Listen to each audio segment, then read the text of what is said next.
Chapter 201.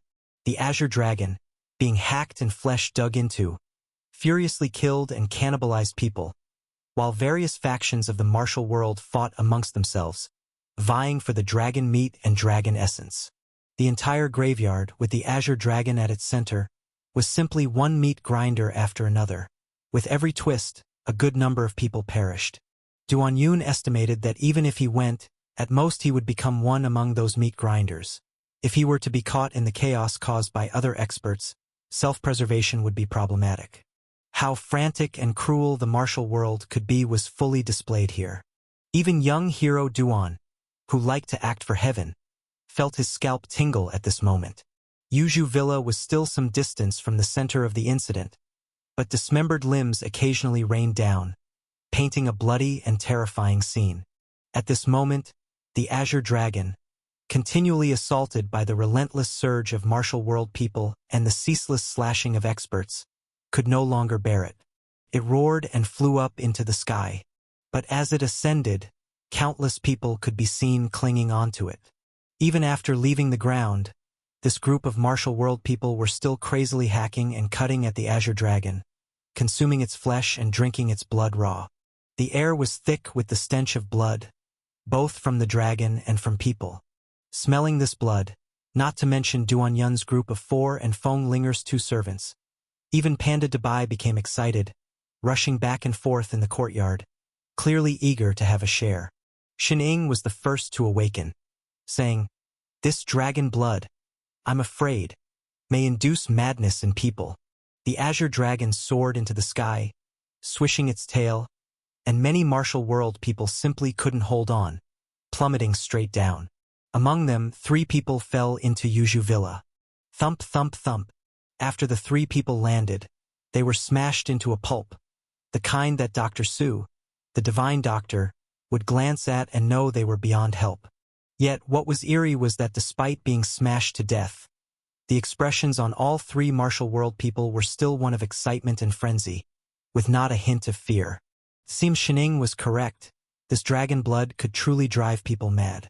At this moment, a bright yellow sword chi surged, the sword energy majestic like mountains.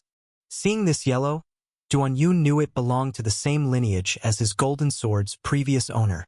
The sect leader's wife of the Huangshan sword sect had apparently been restraining herself for a long time, now joining the fray.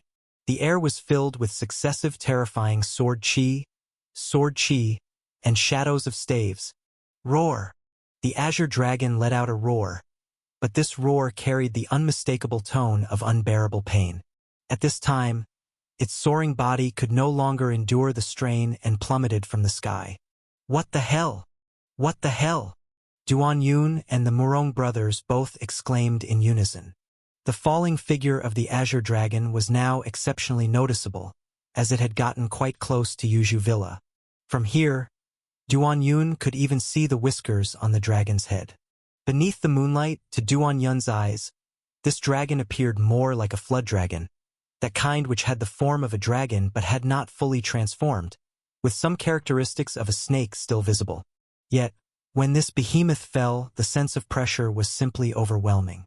They had previously worried if Yuzhu Villa would be affected by the fallout, and now it seemed highly likely. With a thunderous crash, the Azure Dragon smashed onto the slope, triggering a significant landslide. Old tombstones mid-mountain, like meteors, began to crash into the courtyard. Duan Yun and company reacted swiftly, each dodging the debris. Several buildings were smashed, the courtyard now littered with more tombstones and soil, looking much like a graveyard. Hitting the ground, the Azure Dragon's bleeding intensified, its ferocity escalated. It struggled, simultaneously tearing at the encircling assailants and charging toward Yushu town. Seeing its trajectory, the 4 from Yuzhu Villa quickly followed. While keeping up through their movement techniques, their eyes met with one bloody scene after another. Bodies constantly flung from the mountain top, rolling down, with some incomplete corpses hung on trees, some flattened into meat pancakes, others only a segment of ox remaining above. Naturally, some of these were results of the Azure Dragon slaughter, but more were due to the mutual slaughter over the dragon. Duan Yun stood up and plucked 2 ox from a tree. Shining, upon seeing this, asked in surprise, "Why are you picking up 2 ox? I'll keep them for now, just in case we see someone missing a ox later.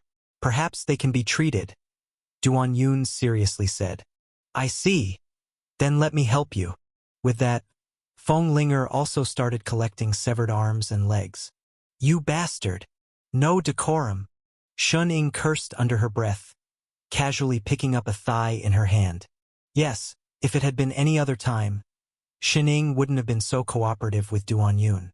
Helping pick up arms, legs, and ox sounded like picking up trash. It simply didn't fit her identity as Miss Shin. Although she harbored affection for Duan Yun, and there was even a little ambiguity between them, their relationship had certainly not reached that extent. Were it not for the fact that this guy was good-looking and had connections with her, Xiao Ying definitely wouldn't take a second glance at him. Just him taking a few looks at her, she suspected, was because he harbored lascivious thoughts about her beauty. But then, this Feng Linger who suddenly came along and stuck close to Duan Yun, that she could not stand. This feeling was like having a favorite sweet-scented osmanthus cake from the Four Directions house in Qingzhou, which she barely allowed herself to eat. And then suddenly a woman comes along, first eating half of the osmanthus topping. How could she bear it? "You, Feng Linger, can flirt. Can I? Can I let you overtake me?" It just goes to show, something delicious becomes even more appealing when others vie for it. Chapter 202. As for unattractive things, both women are very sensible and would definitely not join in just for the frenzy. Like Morong brothers. They can still tell the difference between shit and osmanthus cake. Even now, Feng Linger feels a sense of horror and chills thinking that she had once had a good impression of this half-brother from the same father. It can only be said that the curse of the demon blade was too terrifying. It once made her have a favorable impression of shit. Such a person, who only knows how to evade and isn't quite promising, being liked by women, is all the misdoings of the 12 layers of spring rain.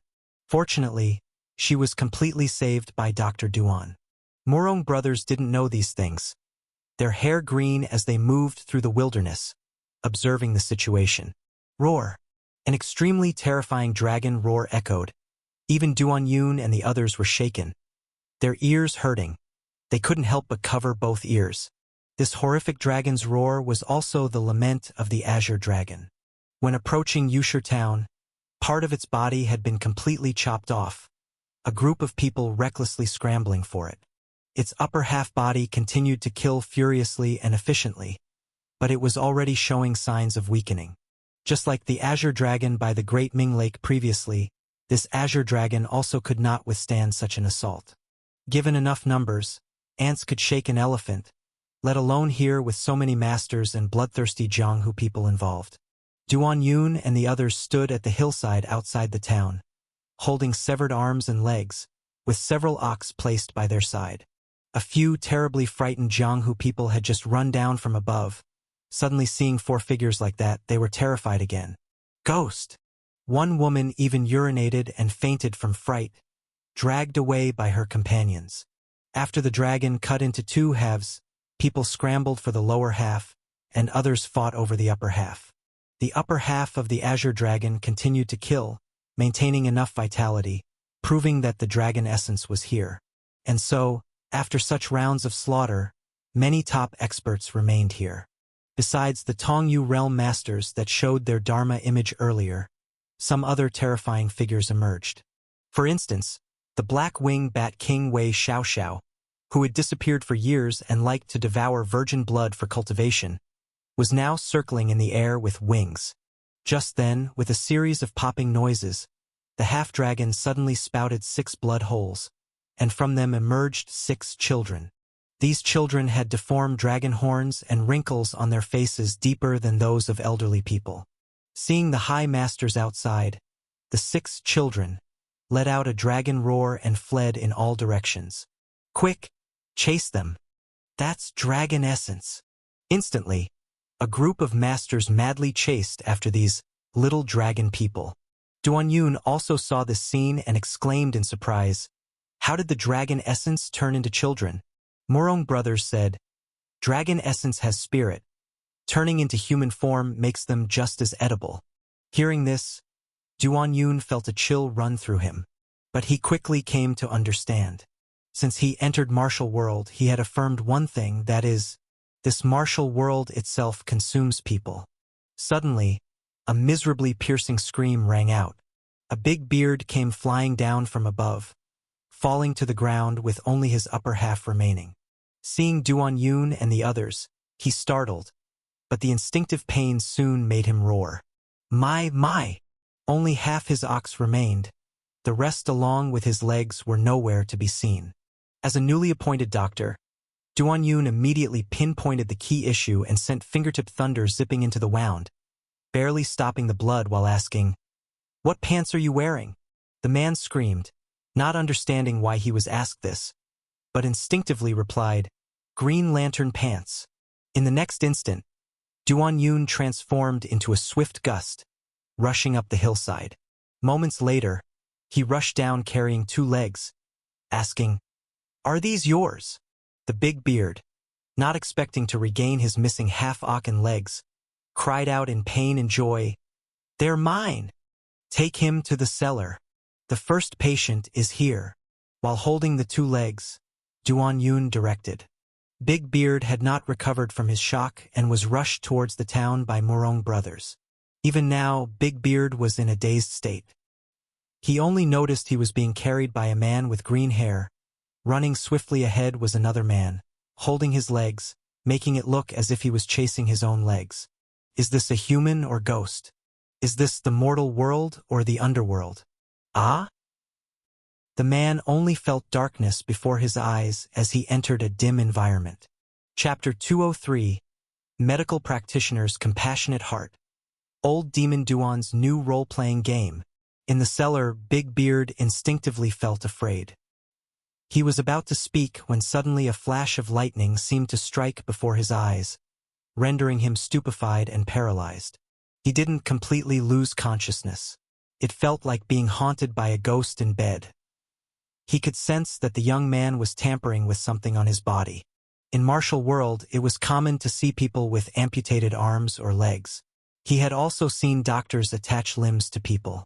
But to do such a thing, aside from being a martial artist from the Qi realm with stronger Qi blood than ordinary people, it also required the skill of a divine doctor.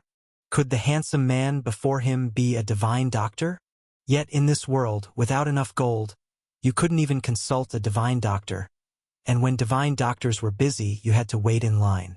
If you were severely injured during the wait, wanting to jump the queue required more gold. Negotiations over price could even break out midway. Whoever paid more got treated first. Thus, it seemed strange and even terrifying that this doctor took the initiative to treat his wounds. This feeling of not being unconscious and yet unable to do anything but let this unknown doctor tamper with him was unbearable. Especially in this dim environment, the candles dripping wax, it was almost like a dungeon. Suddenly, Big Beard felt himself being lifted and then returned back under the moonlight on the ground. It was a small courtyard with a storefront in front. What was most terrifying was that there were various arms and legs, along with several large ox arranged in the courtyard. "Your medication fee has been taken from you. Don't block the way. I'm busy." With a thud, Big Beard was placed outside the door. Up until now, Big Beard still didn't understand what had happened. His head was still a bit cloudy, as if he were dreaming. Suddenly, Big Beard remembered something and exclaimed, "Asterisk, asterisk, asterisk ox. Legs." He had been ambushed by a despicable person on the graveyard, and his ox and leg had been chopped off. In panic, Big Beard instinctively reached for his own leg, but found it was still there. He had truly been saved. Was there really a divine doctor who rushed to treat him in this world? Still unconvinced, Big Beard checked the leg inside his bell-bottom pants again. Not to mention a leg, even the pants were intact. He didn't feel too much pain. If it were not for the scars from the treatment on his leg, he'd doubt whether he was ever chopped. This was indeed a miraculous survival. Overwhelmed, Big Beard wanted to go back and thank the unknown divine doctor. But after walking a few steps, he suddenly noticed something was wrong. Why was his right leg a bit shorter? When he first stood up, he hadn't noticed, but it became apparent once he started walking. The lantern pants on his right leg were deep green, whereas he clearly used to wear light green. Big Beard tore open the pant leg with a look of fear and shock on his face. This wasn't his leg. The leg was somewhat white with barely any hair, not at all like his normally hairy legs. Crucially, the inner side of the thigh bore a few words. Li Daxiong's dog? Who was Li Daxiong? Big Beard confirmed in an instant. This was not his leg, but rather belonged to a woman associated with Li Daxiong's dog. Big Beard initially wanted to go inside to ask about the situation, but seeing the pile of ox and severed limbs in the courtyard, he grew fearful again. This place always exuded a terrifying, sinister vibe. At that moment, a man and a woman returned, dragging a blood-covered person and some severed arms and legs. "Move aside! Move aside! Don't block the path!" Big Beard hurriedly limped out of the way. He already felt uneasy standing at the entrance, always feeling like the man and woman carrying the people and severed limbs were like the messengers of death, impermanence, and the somewhat dim courtyard and previously visited dungeon felt hellish. Perhaps these people were ghosts. Otherwise, how could he explain everything that happened to him? Thinking of this, Big Beard broke out in goosebumps and dared not stay any longer. Elsewhere, the struggle for the dragon essence had already reached a fever pitch. 6 little dragon people started running, their speed comparable to arena experts. 3 Chi-Si realm demon monks had just formed a net to capture them, only to see the little dragon people move swiftly like lightning.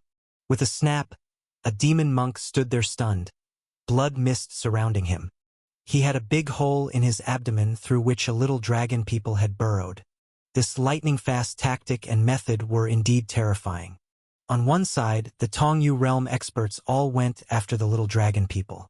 On the other, the Azure Dragon, having lost the dragon essence, gradually dimmed in the eyes, operating solely on the residual instincts of its body to attack people around. Though it managed to smash and grab some people to death, the half-body dragon was no longer capable.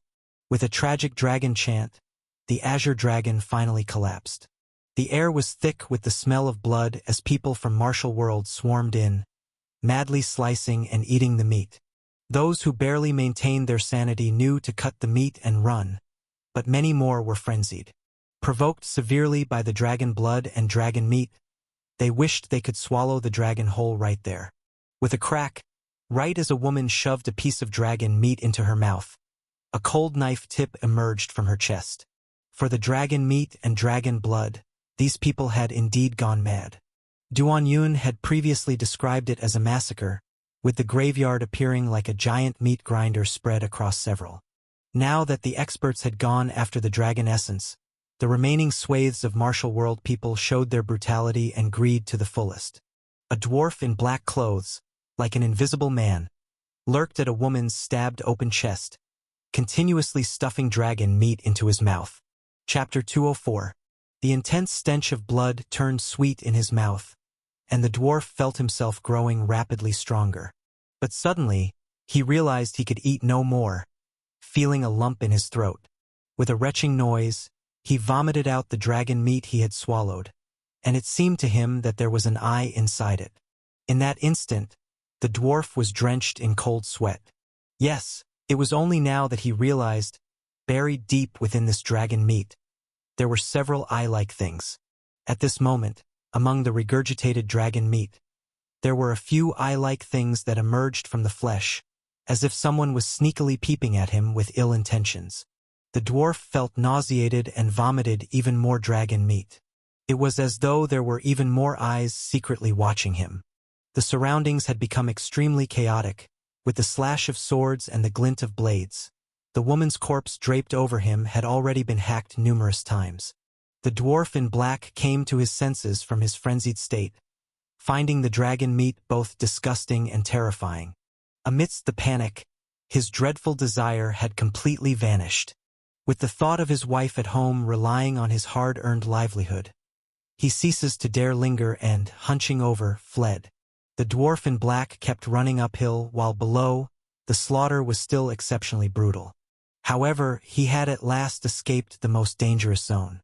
From this vantage point, the scene of everyone fighting around the Azure Dragon resembled a bizarre and terrifying nightmare, with everyone deeply mired in it, unable to extricate themselves. Had he not suddenly seen those eyes in the dragon meat, he might still be there, dead or alive unknown. Thinking of those eyes, the dwarf in black felt scared. At this time he was both exhausted and thirsty. Ahead, there happened to be a pool of clear spring water. The dwarf in black crawled over, desperately drinking the water, trying to wash away the taste of blood in his mouth. Suddenly he felt a sharp pain in his brow. With a snapping sound, it was the noise of skin and flesh tearing open. The next moment, the dwarf in black witnessed an extremely eerie and terrifying sight. The pale moonlight illuminated the clear water, perfectly reflecting his appearance. He saw that a slit had opened at the center of his forehead, and within the slit, an eye flickered by. The dwarf in black hurriedly reached for his forehead. After that, he stood completely stunned, shaking all over. That eye was in the slit, as if someone was peering sneakily at him from behind a door crack. Ah! Ah! The dwarf in black ran down the mountain like a madman. He felt as if there was another person in his head, constantly talking to him. Or rather, something was making his most coveted desires balloon at an alarming rate. Suddenly, the dwarf in black stood still, shouting, "I want to be a coward, the biggest coward." As he roared, the eye on his brow rolled, looking extremely excited.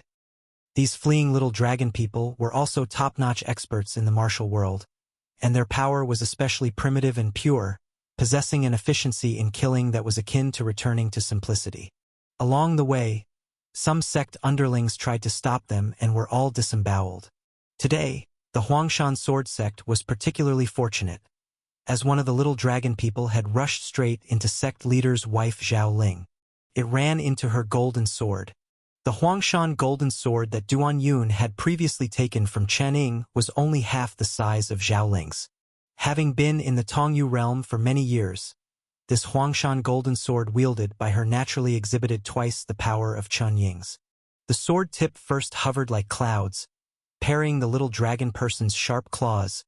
Then the next moment, it was like the weight of mountains pressing down. The little dragon person's body was smashed flat by half. Zhao Ling waved her hand, and a golden silk bag covered it. With one move, she captured a little dragon person, but Zhao Ling was still not satisfied. To transform the dragon essence into 6 dragon men, capturing 2 would satisfy 1/3 of her needs. She then looked at her proud disciple and called out, "Stop it!" Originally, the disciples of the Huangshan sword sect had planned to retreat in the face of this dangerous little dragon person. But upon hearing their sect leader's wife's command, they dared not disobey, and 2 of them thrust their swords fiercely towards the little dragon person. The Huangshan swordsmanship was designed for swift attacks, and this thrust by the 2 disciples was nothing if not fierce. However, the little dragon person's claws were also fast and fierce. The 2 swords struck the little dragon person, and its claws also struck the 2 disciples. The little dragon person only paused momentarily before continuing its charge, while the 2 disciples were disemboweled on the spot. Nonetheless, their sacrifice was worthwhile. They had only given up their lives, but in doing so, they earned precious time for their sect leader's wife to pursue the little dragon person. Before sweeping past like the wind, Zhao Ling said to her favorite disciple Su Ling, "Take the bag and wait for me back there." Afterwards, she had already disappeared in the direction where the little dragon person had fled. Su Lingyi naturally didn't dare linger, taking the remaining disciples towards the stronghold. All of a sudden, the crowd of fighters in front had spread over. Su Lingyi could only carry the bag with the golden thread, killing while breaking through. The place had already turned upside down. As the big senior sister, Su Lingyi's swordsmanship was not poor, and during normal times, these ordinary Jianghu people couldn't stop her. But this time was different. Firstly, the little dragon people, who looked only child-sized, were somewhat heavy and burdened her, affecting her swordsmanship performance. Secondly, the people in front of her had gone mad, fighting as if their lives were worthless. Su Lingyi was able to exert only 70% of her full strength, while those who didn't care about their lives had several times the killing power compared to normal. After much difficulty and persuasion, Su Lingyi finally made her way to the foot of the mountain. Chapter 205. As long as we enter the town, having the remaining fellow disciples come to aid will be sufficient. Her mind couldn't help but relax. But at this moment, Su Lingyi's body suddenly tilted and she fell to the ground. An axe spun through the air, severing her 2 legs. It was only then that she felt the piercing pain. The next instant, more axes and swords flew towards her. Her senior sister and junior brother quickly pulled her, barely managing to rush into the town. Black Axe Gang. Su Lingyi vengefully. The Black Axe Gang is a major gang in Yun State, not short on members, renowned for their throwing axe skills. They are ruthless within their gang, yet they aren't considered much in the eyes of a well-established sect like Huangshan Sword Sect. Who would have thought, in tonight's madness, as her mind relaxed, she would have her legs cut off by the Black Axe Gang. Having lost her legs, Su Lingyi was in excruciating pain. She knew that with her cultivation level, if she could find a divine doctor like Dr. Shui in time to reattach them, then all would be well. But now, with the mistress of the sect chasing after the little dragon people and not yet returned, where would they find such a divine doctor? At that moment, a junior brother who came to meet them said hurriedly, "Sister Su, there's a divine doctor nearby who can reattach limbs." Su Lingyi's eyes lit up, saying, "Keep an eye on this bag.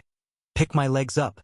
Disciples of Huangshan Sword Sect obeyed and quickly dashed out of the town. A while later, they returned with her legs covered in mud. Su Lingyi knew that reattaching limbs should be done as quickly as possible. Hence, enduring the pain, she said, "Quick! Take me there."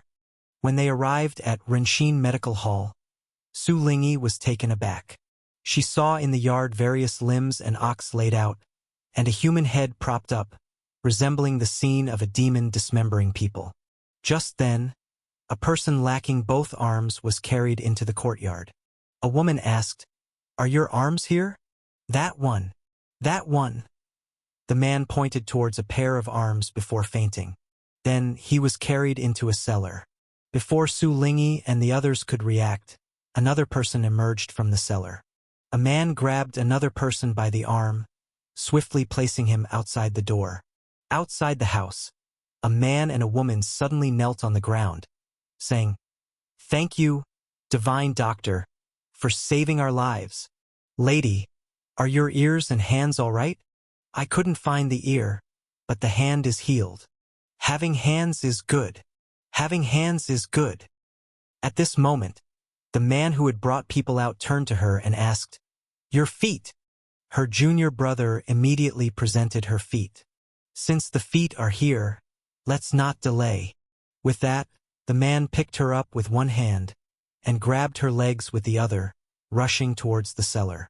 Inside the dim cellar, where several people lay, sparks occasionally flashed, dimming and brightening the place. People continuously entered and exited, resembling a bustling market. It didn't take long before it was Su Lingyi's turn.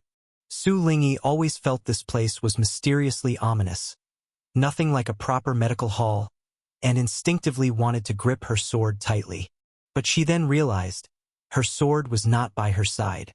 Neither were her junior brother and junior sister who had entered the cellar with her. But the next moment she relaxed, because what immediately caught her eye was a handsome face. This handsome face, covered in perspiration, appeared somewhat weary, yet it was pleasing to the eye and trustworthy.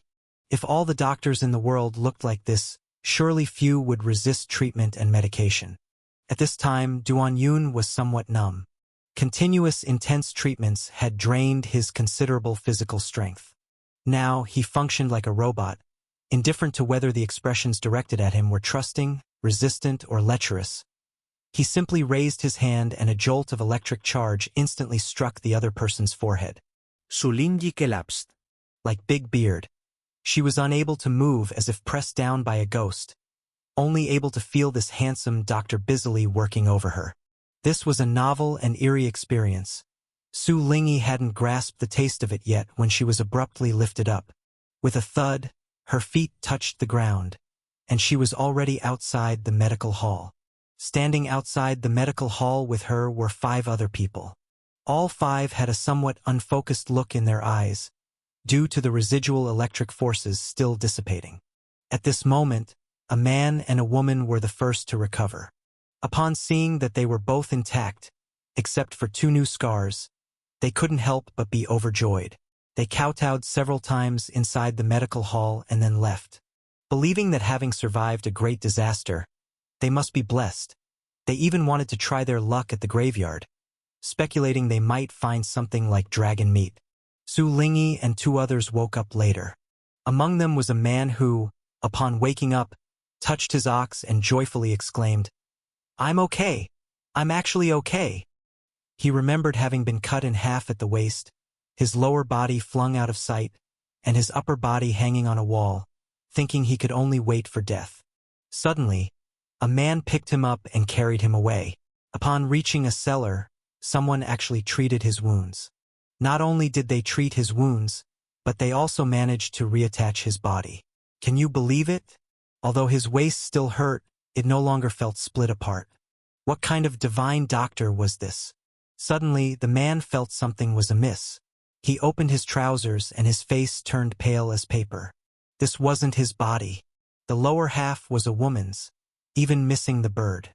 In a panic, the man quickly said to the inside, Divine doctor, there's been a mix-up. This lower half isn't mine." Quickly, a slightly annoyed male voice came from inside. "Just make do with it. It was too chaotic over there. Your parts were long gone. This girl had already died. Consider it saving your life." At this time, the woman beside him said, "Being alive is already good enough. People should be content. Look at me, at least this lower half is mine." The man glanced at her smug face and asked with a puzzled expression, "But why is yours in the front?" "What ox in the front?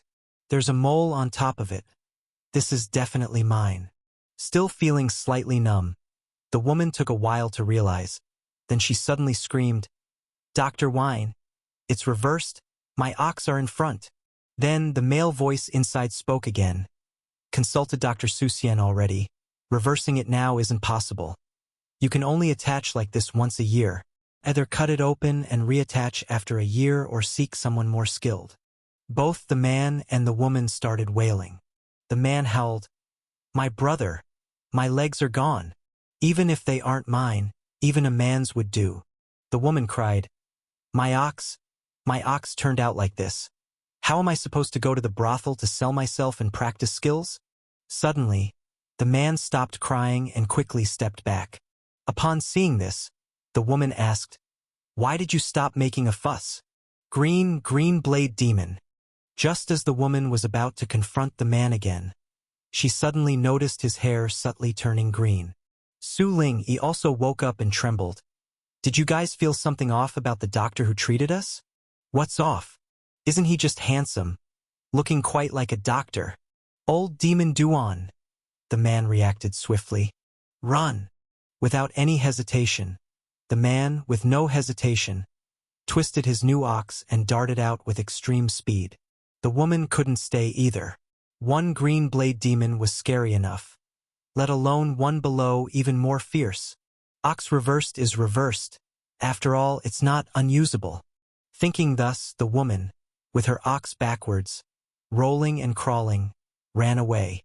As she crawled on the ground, both her upper body and ox were on top, looking like a ghost. Su Lingyi almost cried in fear. She knew her master's wife was dealing with old demon Duan and had some understanding of the horror of old demon Duan. But it was only through this encounter that she realized how incomplete her understanding of old demon Duan was. Fitting a man with a woman's lower body and putting a woman's ox on backwards, are these things an ordinary demon could do? An ordinary demon couldn't even think of such methods. She had actually felt some fondness for this old demon just a while ago. Su Lingyi quickly moved her legs and ran back. As she ran, she noticed something was wrong with herself. One of her feet was backward. With one foot forward and one foot backward, she ran like a limp chicken. But Su Lingyi wasn't slow at all. She had just emerged alive from the demon cave, with only one thought: Master's wife, save me. At this time, Duan Yun came out of the cellar, drenched in sweat, and said, "No more treating. Let's close the door. It's the limit. I was already a bit dizzy just now. Now it's almost out of electricity. If only there were a few thunder maniacs to absorb some." Saying this, Duan Yun collapsed on the ground, gasping for breath. Medical practitioner's compassionate heart. He truly had none left. Chapter 206. Repent to my love unlimited. Shining hurried back from outside, just as Duan Yun was crawling out of the cellar, lying on the ground. "How come one is attached backwards?" Shining asked in confusion. "What's attached backwards?" Duan Yun, lying on the ground, inquired. "One woman, with her in front, running along." "What?" Duan Yun suddenly sat up. He couldn't help but turn to the Morong brothers and said, "Didn't I ask you to keep an eye on it for me?" I couldn't see clearly at that time. At that moment, he had overused his power, his whole head was hot, and his eyes were full of double images. The Morong brothers replied, "I went to pee at that time. I'd been holding it all night. To tell you the truth, only the last two were attached wrong, one with the foot reversed and one with the in front. If you ask me, that's close enough, they can still live. The one with the reversed foot can find a doctor themselves to reattach it, and the one with the reversed would have died long ago without us. Being alive is good enough, so what if it's a bit wrong?" Watching Duan Yun's questioning gaze, the Morong brothers couldn't help but complain. "I'm doing this because I care about you. Let whoever wants to be the great hero be it. I, Morong brothers, have been lying down for these 2 years. How much could I run in one night?" Duan Yun shook his head and said, "No. A doctor abhors a bad reputation the most. Ing, help me catch those two back." "Understood." Saying this, Shen Ing swept outside. The Morong brothers looked at him lying on the ground gasping for breath and said, "Young hero, I advise you to save some strength." Duan Yun asked in confusion, "What do you mean? You still don't know the dangers of the martial world as a rookie. You have no idea how greedy the people who dare to rob on the graveyard are," the Morong brothers said, and then they lay still. At this time, Feng Linger also returned. After she entered, she said, "It's no good outside. It's a killing frenzy. I didn't dare get too close." The Morong brothers lamented. "Neither Duan Yun nor I can go on." Feng Linger immediately became anxious and said, "Duan, Dr. Suxian, what's wrong with you?" Duan Yun waved his hand and said, "Nothing, just feeling a bit nauseous from the fatigue." It seemed he still underestimated the intensity of limb reattachment. It was even more exhausting than the last time dealing with White Sox. Feng Linger quickly supported him, brought tea over to him, and tenderly fed him water, with her entire demeanor gentle as water. The Morong brothers couldn't help but say, "I'm thirsty too." Nobody paid attention to him. In the end, he crawled over to pour himself a glass of water. When drinking, his eyes became moist. Sometimes the difference in treatment between people is greater than that between humans and pigs. To think I, young Master Morong, who is exceptionally handsome and has fair skin, could lose so thoroughly. Thinking this, a deeper shade of green appeared on his head.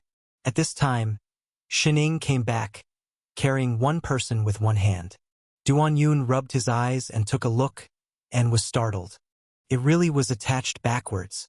"First take her to the cellar, then boil a big pot of water," Duan Yun said as he tried to rest while making the most of the time. Clearly, this woman with the backwards and Su Lingyi had been acupoint-stricken. Knowing that inside were the green blade demon and old demon Duan, they had already been frightened enough. And now they were forcefully dragged back. What was even scarier this time was that this seemingly young and handsome doctor even wanted to boil a big pot of water. What's he going to do? Clean them up? Su Lingyi dared not think, and the other woman dared not think either. Returning once more to that dim cellar, the two only felt despair. The Morong brothers were cursing, but they still heated the water. "What's the water for?" Morong brothers asked.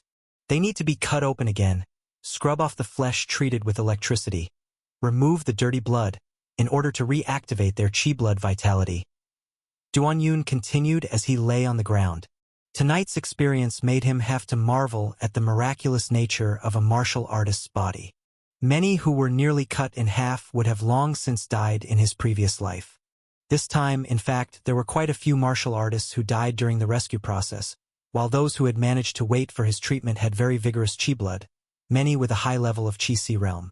This vigorous chi blood, coupled with his fingertip thunder, saved them from the problems of rejection, allowing them to integrate with other people's bodies. Without this, these people probably wouldn't have survived, or if they did survive, they would be disabled, missing arms, legs, or a. Inside the cellar, Su Lingyi was about to go mad, because she personally witnessed that the woman with the backwards was cut open again. Her separated body was placed into a pot of hot water, starting to cook. Old Demon Duan was brewing big medicine. And what about her? Was she going to be eaten too? At this moment, Old Demon Duan had appeared in front of her. Sorry, I'm running out of power. Need to save some.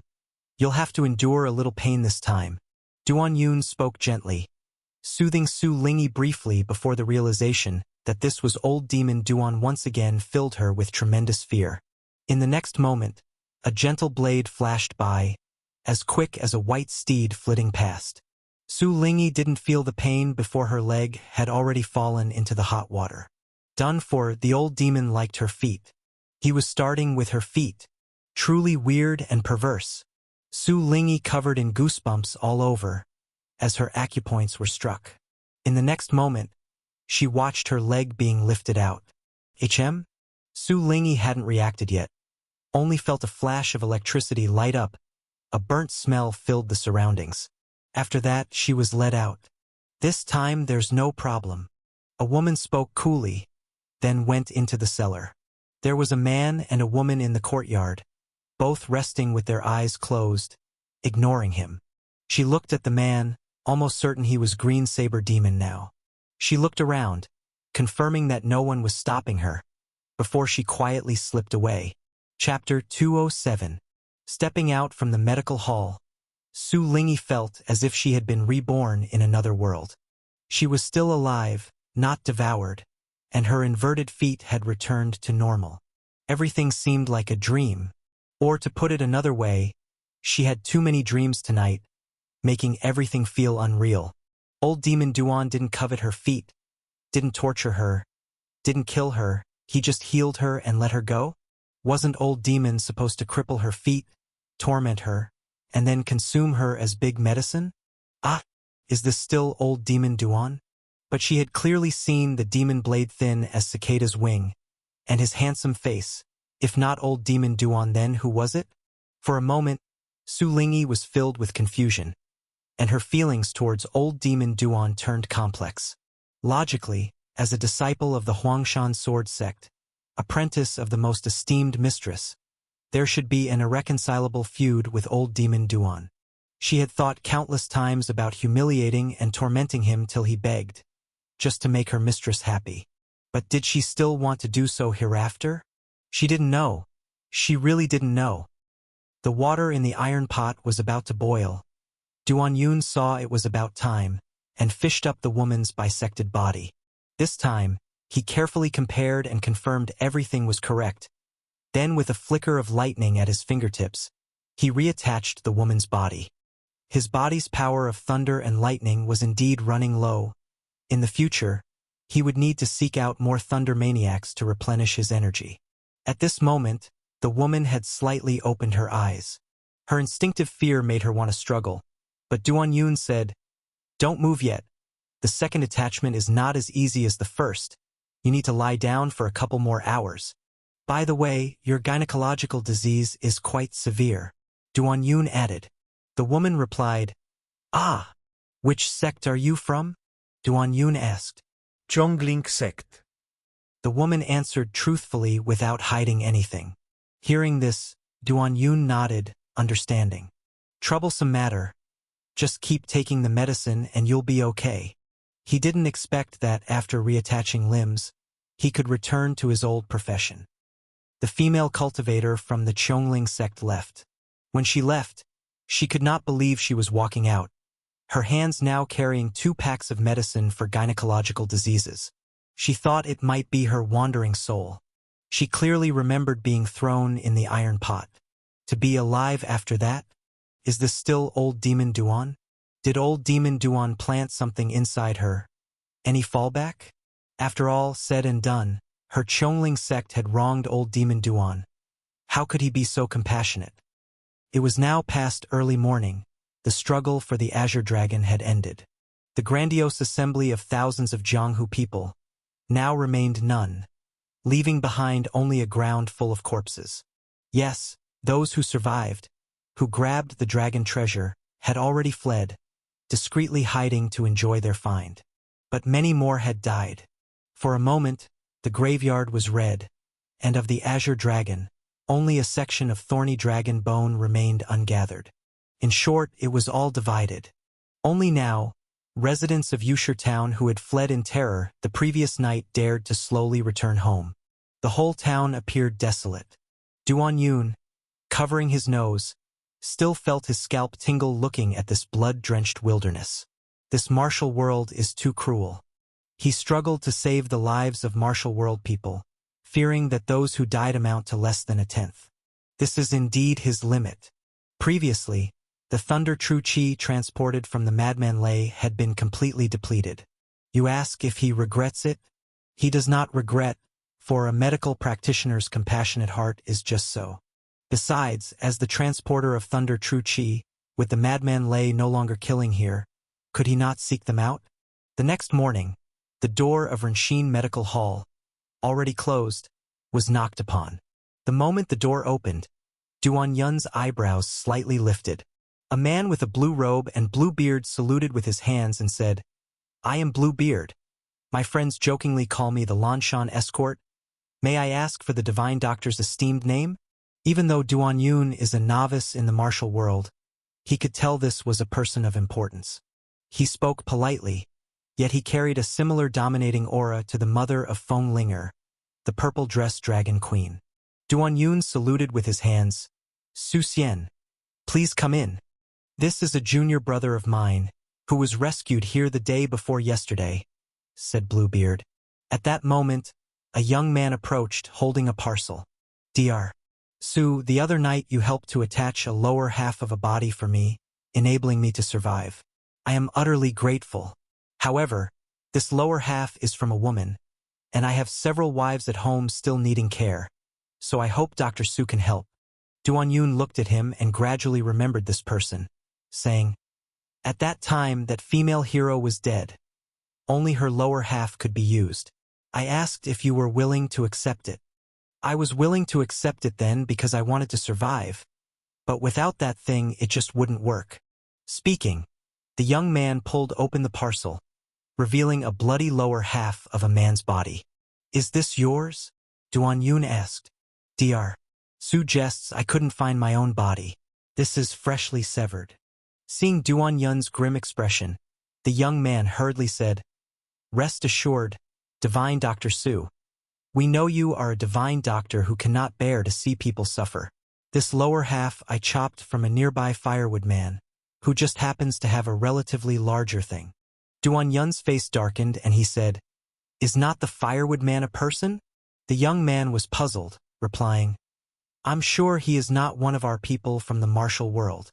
At this moment, Bluebeard burst into laughter, saying, "Divine Dr. Su, medical practitioner's compassionate heart. Kindly do me the honor, it would be greatly appreciated." Saying this, he drew out a belt made of gold. Looking at the golden belt, Duan Yun nodded, saying, "Gold is good, gold is great." Seeing him accept the golden belt, the young man's face showed a trace of joy, knowing that after all this divine doctor talks, he just wants money. What kind of divine doctors in the world? They're all the same. The young man's thoughts were abruptly cut off as a black sword chi suddenly pierced through his head, exploding inside his skull. Duan Yun, clutching his sword finger, surrounded by black sword chi, asked, "Is not the firewood man a person?" He asked this of the young man with his head now split, and of Bluebeard. At this moment, Duan Yun finally understood what the Murong brothers meant by their words. You truly don't know how greedy those people you can rob in the graveyard are. Among these people, the majority are greedy. You brought him back from the brink of death and he isn't satisfied. He wants more and stronger, so much so that killing an innocent firewood man is no matter, even thinking this firewood man is not a person. Bluebeard did not expect this turn of events, saying, "You kill my man for a firewood man?" Duan Yun, furious, exclaimed, "You bastard! I saved such creatures like you, truly bad luck." Without any hesitation, he already threw a punch, linking the 15-road chi fist into one, like a cannonball. But Bluebeard was incredibly quick to react. His qinggong was extraordinary. As if he had anticipated it, he swept back in advance, and with a soft whoosh, his gold belt swept through the air. The sundering sound was soft, his belt was also soft. Duan Yun's explosive fist power momentarily dissipated like a mud cow into the sea, neutralized. But at this time he was already in the air. You bastard! Love! Unlimited! Chapter 208. A wily old demon Duan indeed. Duan Yun's internal thunder true chi had been utterly depleted. Yet at this moment, countless demon electricity spun out from within him due to love unlimited. This was a power difficult to control and tame, stimulating Duan Yun's muscles to tremble all over. The Dharma image of the netherworld Jade Sword Immortal emerged, completely enveloping him. Duan Yun and Little Yu merged into one, blending seamlessly, erupting with the staggeringly powerful love unlimited. It's said that in a duel between masters, a great leap midair is a grave taboo, for your ability to move would be extremely limited at that time. Bluebeard thought the same, but in the next instant he realized his mistake. The terrifyingly spinning sword chi tore through the sky, the surrounding air swirling like flowing water, lifting the tiles into a whirlwind dance.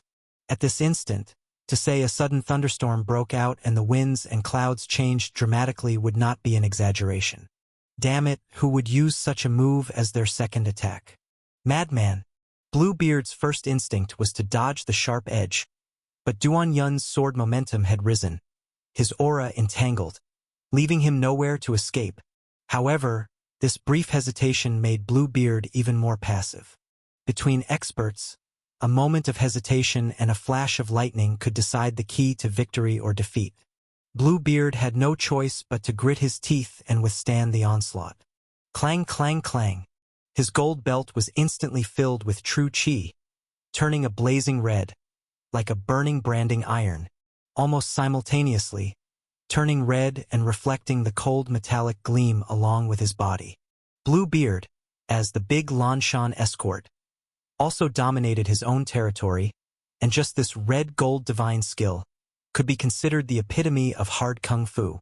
He roamed the martial world for 30 years, suffering 2 severe injuries in the first 18 years, but for the next 12 years, he never sustained any serious injury. And there was only one minor injury. He once bedded the third elder of the heavenly ruin sect's little daughter, but later that night, the girl snored and farted in her sleep. Thinking how a girl so pure and beautiful could snore and fart, Bluebeard felt disappointed and heartbroken, so he decisively killed her on the spot, to prevent the beauty from being further tarnished. At the time, the third elder's daughter had not revealed her identity, and he found out only after she was dead. Bluebeard did feel some regret. After all, the heavenly ruin sect was not a small force. But he wasn't afraid of that third elder. What logic is there in your daughter snoring and farting in her sleep? Initially, he was somewhat cautious, fearing retaliation, but after a year and a half, he gradually forgot. This third elder suffered in silence, biding his time until Bluebeard let down his guard, then suddenly out of nowhere delivered a lightning-fast kick, aiming straight for the big Lanshan escort's crotch. At that moment, the third elder knew he was weaker than the big Lanshan escort, but poured all his vengeance into that kick, completely disregarding the code of conduct of the martial world. But the big Lanshan escort's reaction was also extremely fast, channeling the red gold divine skill. The moment his trousers were pierced by the fierce wind, at that time he only knew he had trained his red gold divine skill to a high level of proficiency, but he had not yet met a worthy opponent. This was the first one. As a result, he suffered a minor injury in the crotch area, while the heavenly ruin sect's third elder's leg was shattered. It was not until then that the big Lanshan escort realized how terrifying the hard kung fu he acquired after being kicked down the cliff by an enemy years ago had become, and from then on, his confidence soared, so he ruthlessly killed the third elder on the spot, reuniting father and daughter. Afterwards, he earned himself the moniker Golden Crotch, surviving the ferocious kick of the third elder without a crack to show for it, and instead shattering the elder's foot was a feat that would shine brilliantly wherever it was told. After that, no one had ever breached his defense. Even if a sharp knife were thrust directly at his eyeball, he could easily fend it off. This was also why his younger brother dared to visit, compelling this mysterious divine doctor to once again change his body for him, because in the martial world, very few would defy Bluebeard. To give away Bluebeard's gold belt to a friend was no light matter, and if Bluebeard's gold belt turned into a weapon seeking your life, then your fate was sealed. Yet, in this small clinic, the common sense of the martial world seemingly did not apply. This young-looking divine doctor not only killed his brother outright, but also dared to lay hands on him.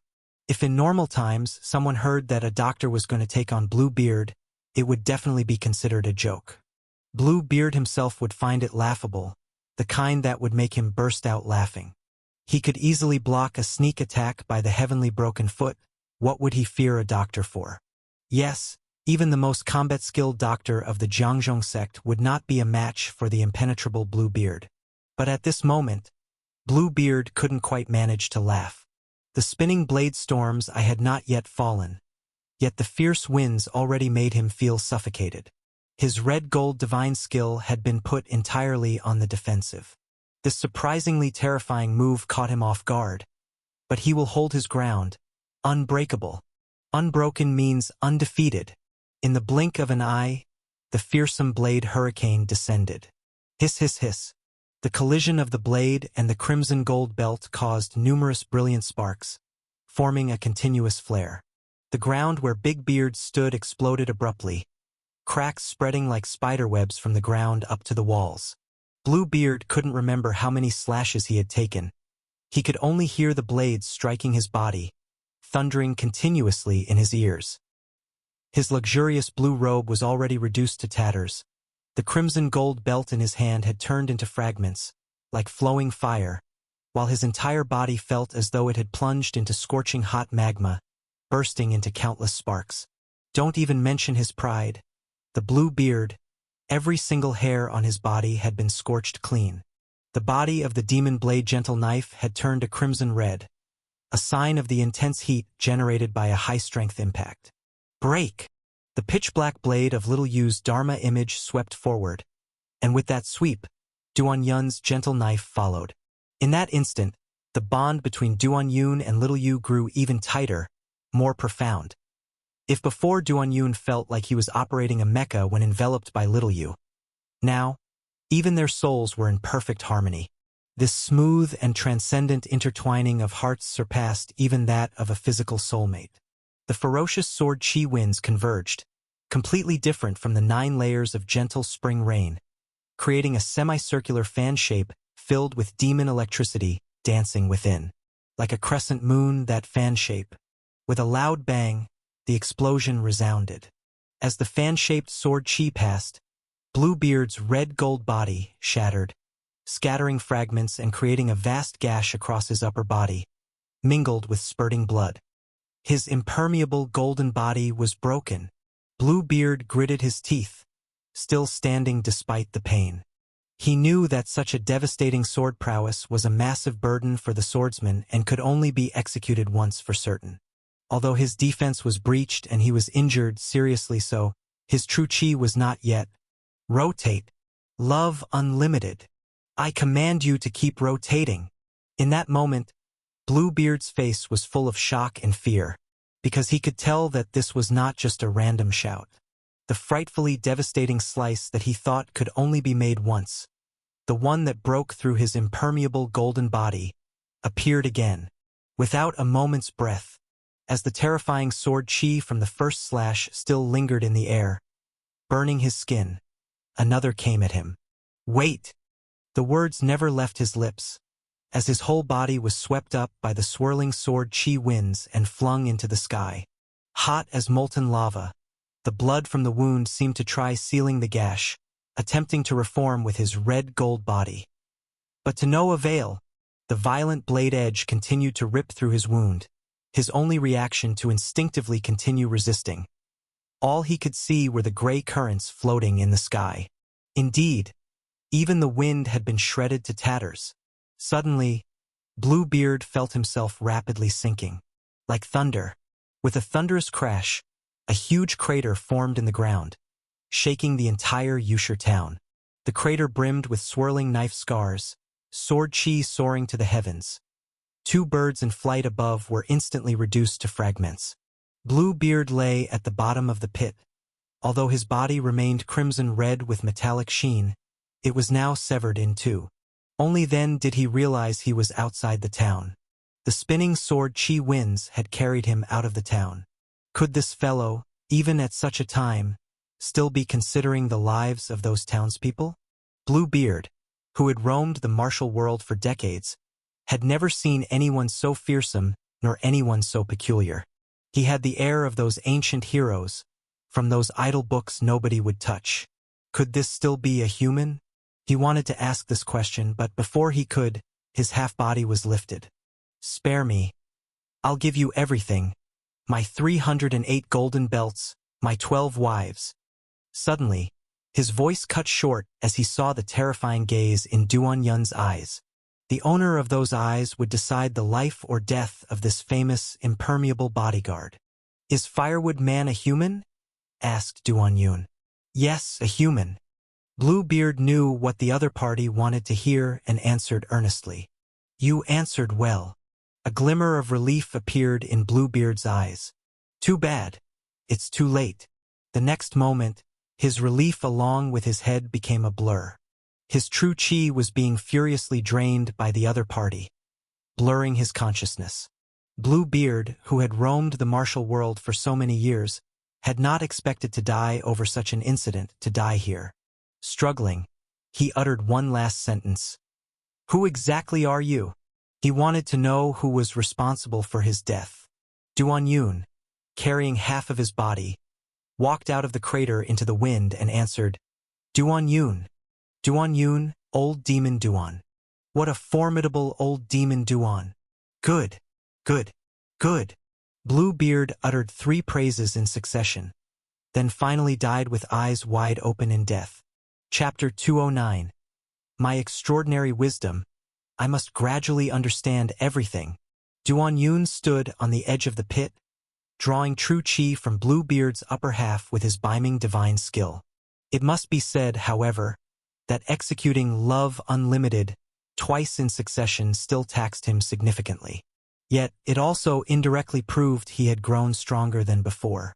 When he first grasped Love Unlimited, a single use would drain him completely, but this time, in a fit of rage, he could manage 2 in a row.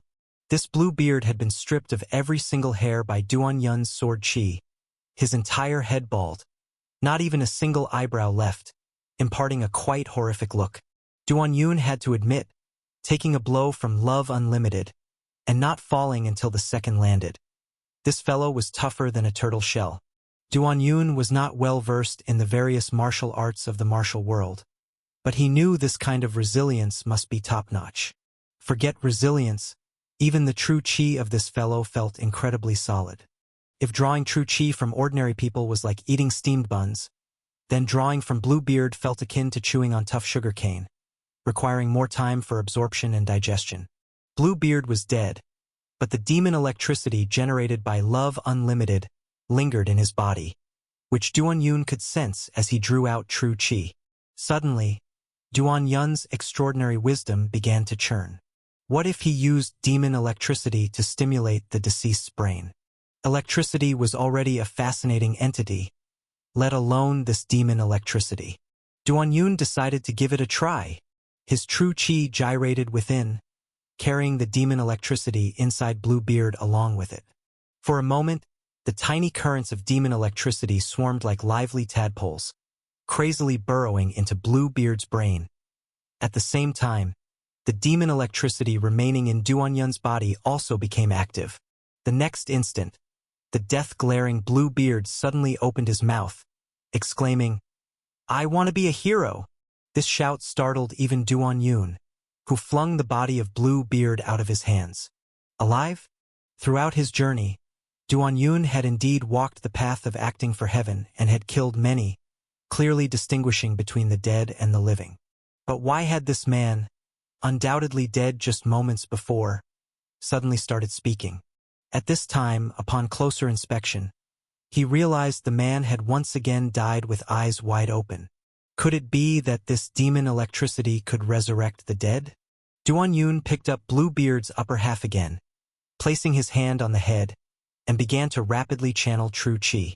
After a while, Bluebeard once more opened his mouth, declaring, "I want to be Gria." Bluebeard's body indeed spoke again, but this time, after uttering just 4 words, he died with eyes wide open once more. Duanyun felt something sinister, his hand trembling as he tossed the body aside. Faced with this open-eyed corpse and all that had happened, he couldn't help feeling a chill down his spine. The sudden speech wasn't truly a revival, but rather a peculiar reaction caused by demon electricity stimulating the brain. It seemed there was much more to unravel about the mysteries of demon electricity, the ominous red hair of the Murong ancestor being just one manifestation. As for the idea of a corpse speaking, if old demon Duan himself found it unimaginable and chilling, what about the onlookers? Terrified, utterly terrified. After the Azure Dragon was disposed of, Yusher Town quickly became deserted, but there were still many from the martial world who had not left. Just now, some had heard the commotion and came to gawk. Initially, the sight of Bluebeard being killed and Duanyun emerging from the pit carrying the upper half of a corpse was frightening enough. Yet, there was something even more terrifying. The image of Bluebeard's half-corpse speaking twice brought a cold chill to the bloodthirsty audience. Wasn't this akin to seeing a ghost? "I want to be a hero." The very phrase was bizarre, and hearing it twice from a half-corpse was even more horrific. Was this the saying about not even sparing the dead? Old demon Duan. In fact, upon hearing, "I want to be a hero," many had already recognized old demon Duan. But to force a dead man, who was only a half-corpse left, to become a hero only served as a grim reminder of old demon Duan's twisted and terrifying nature surpassing their imaginations. Those most startled were the ones who had returned to seek Su Xian, the divine doctor. Some, like Bluebeard, had found more suitable bodies and had come to ask Duanyun for help again, while others even contemplated threatening Duanyun to assist them. Naturally, there were also those who were grateful, like the female sword cultivator from the Chongling sect who brought gifts to thank this handsome divine doctor. But after witnessing this scene, who would dare to approach? Have they no will to live? They even seriously suspected that Duanyun had intentionally saved their lives and even charmed them into falling for him, as several women couldn't stop thinking about Duanyun's handsome looks and exquisite medical skills. And what came next? This old demon was waiting for their return, only to ruthlessly kill them, insisting that even their corpses become heroes. Such a complex approach of saving, killing, and tormenting was enough to send shivers down everyone's spine and chilled even the most bloodthirsty spectators to the bone. Could such a scheme be devised by a human? One could only say old demon Duan truly deserved the title of a rogue among rogues, a true old demon with methods far beyond their wildest imaginations. Before a stick of incense could burn down, the onlookers, terrified out of their wits, had scattered clean. Those who were treated were in a state of perpetual fear, always feeling as if old demon Duan had left some mark on them, and perhaps when least expected, might come for them and end their lives. Chapter 210. Many people here often have nightmares. In the nightmares, like Bluebeard, they are chopped into 2 parts. Although clearly already dead, they are still awakened by some demonic method used by old demon Duan, screaming, "I want to become a hero." The female sword cultivator from Chongling sect, out of excessive fear, even lost the desires brought about by practicing Jade Girl Heart Sutra, refusing any visitors.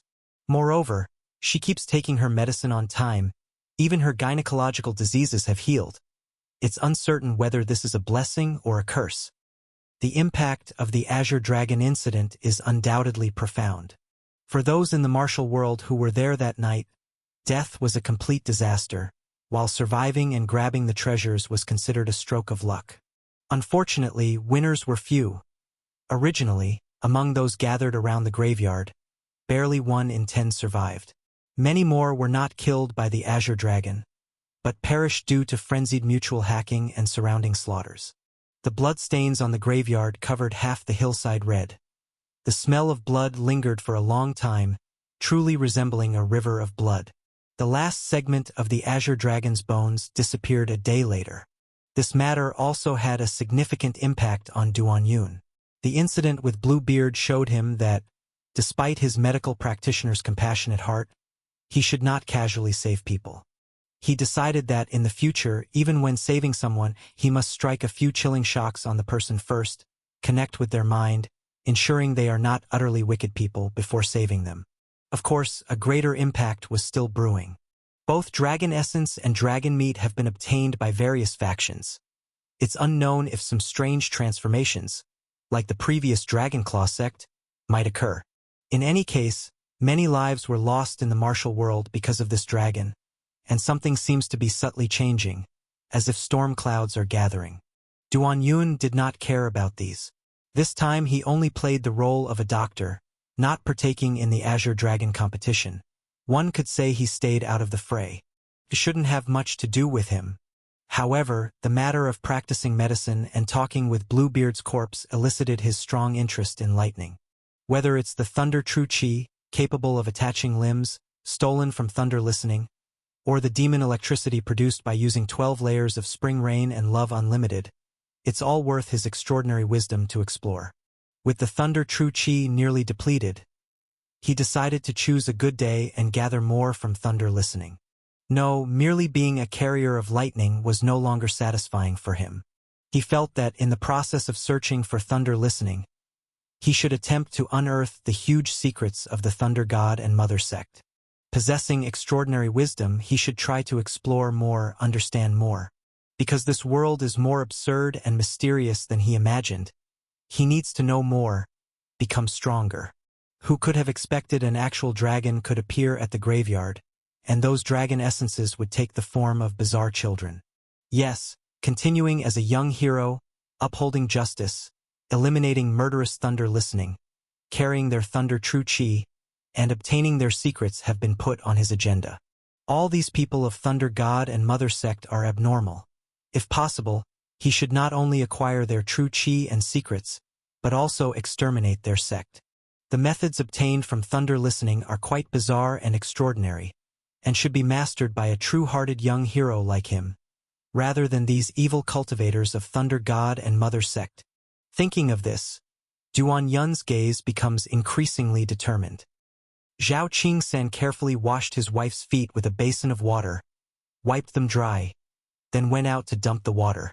When he returned, he whispered softly, "My dear, could we buy less rouge this month?" "Why should we?" The freshly washed woman's face changed, angrily speaking. "My mother is ill. She needs to see a doctor." "What do you mean, my mother?" "She's your mother, not mine. First off, not a penny less for my rouge money. I don't even know who I'm dressing up for," the woman complained. Zhao Qingsan typically didn't dare to retort, but after thinking it over, he still gritted his teeth and said, "Just for 1 month. Just this 1 month." "I've already said no." "Zhao Qingsan, what exactly do you want to do?" the woman roared angrily. In the next moment, a shadow suddenly flashed in and punched Zhao Qingsan. Whoosh! Zhao Qingsan violently spat out a mouthful of blood and knelt on the ground. It was then he clearly saw that it was a dwarf wrapped with a headband on his forehead. Even as he knelt, the dwarf was not taller than him, but at that moment he felt immense fear. Lady Zhao Qing also felt terrified. Suddenly having such a person barge into her home and with one punch make someone kneel, unable to rise, and crazily spitting blood is indeed terrifying. "Who are you?" Lady Zhao Qing said in a panic. At this moment, the dwarf suddenly became respectful and said, "Lady, don't be afraid. I'm just teaching him a lesson for you." "Ah? I heard that the most famous coward in Qingsong Town is Zhao Qingsan. Seeing him today, I am very disappointed. As a coward, how dare you talk back to your own wife? A true coward should never talk back to his own woman, even if his own mother is dying." Saying this, the dwarf then looked at Zhao Qingsan, demanding an answer. "Ah?" This dwarf was very eerie.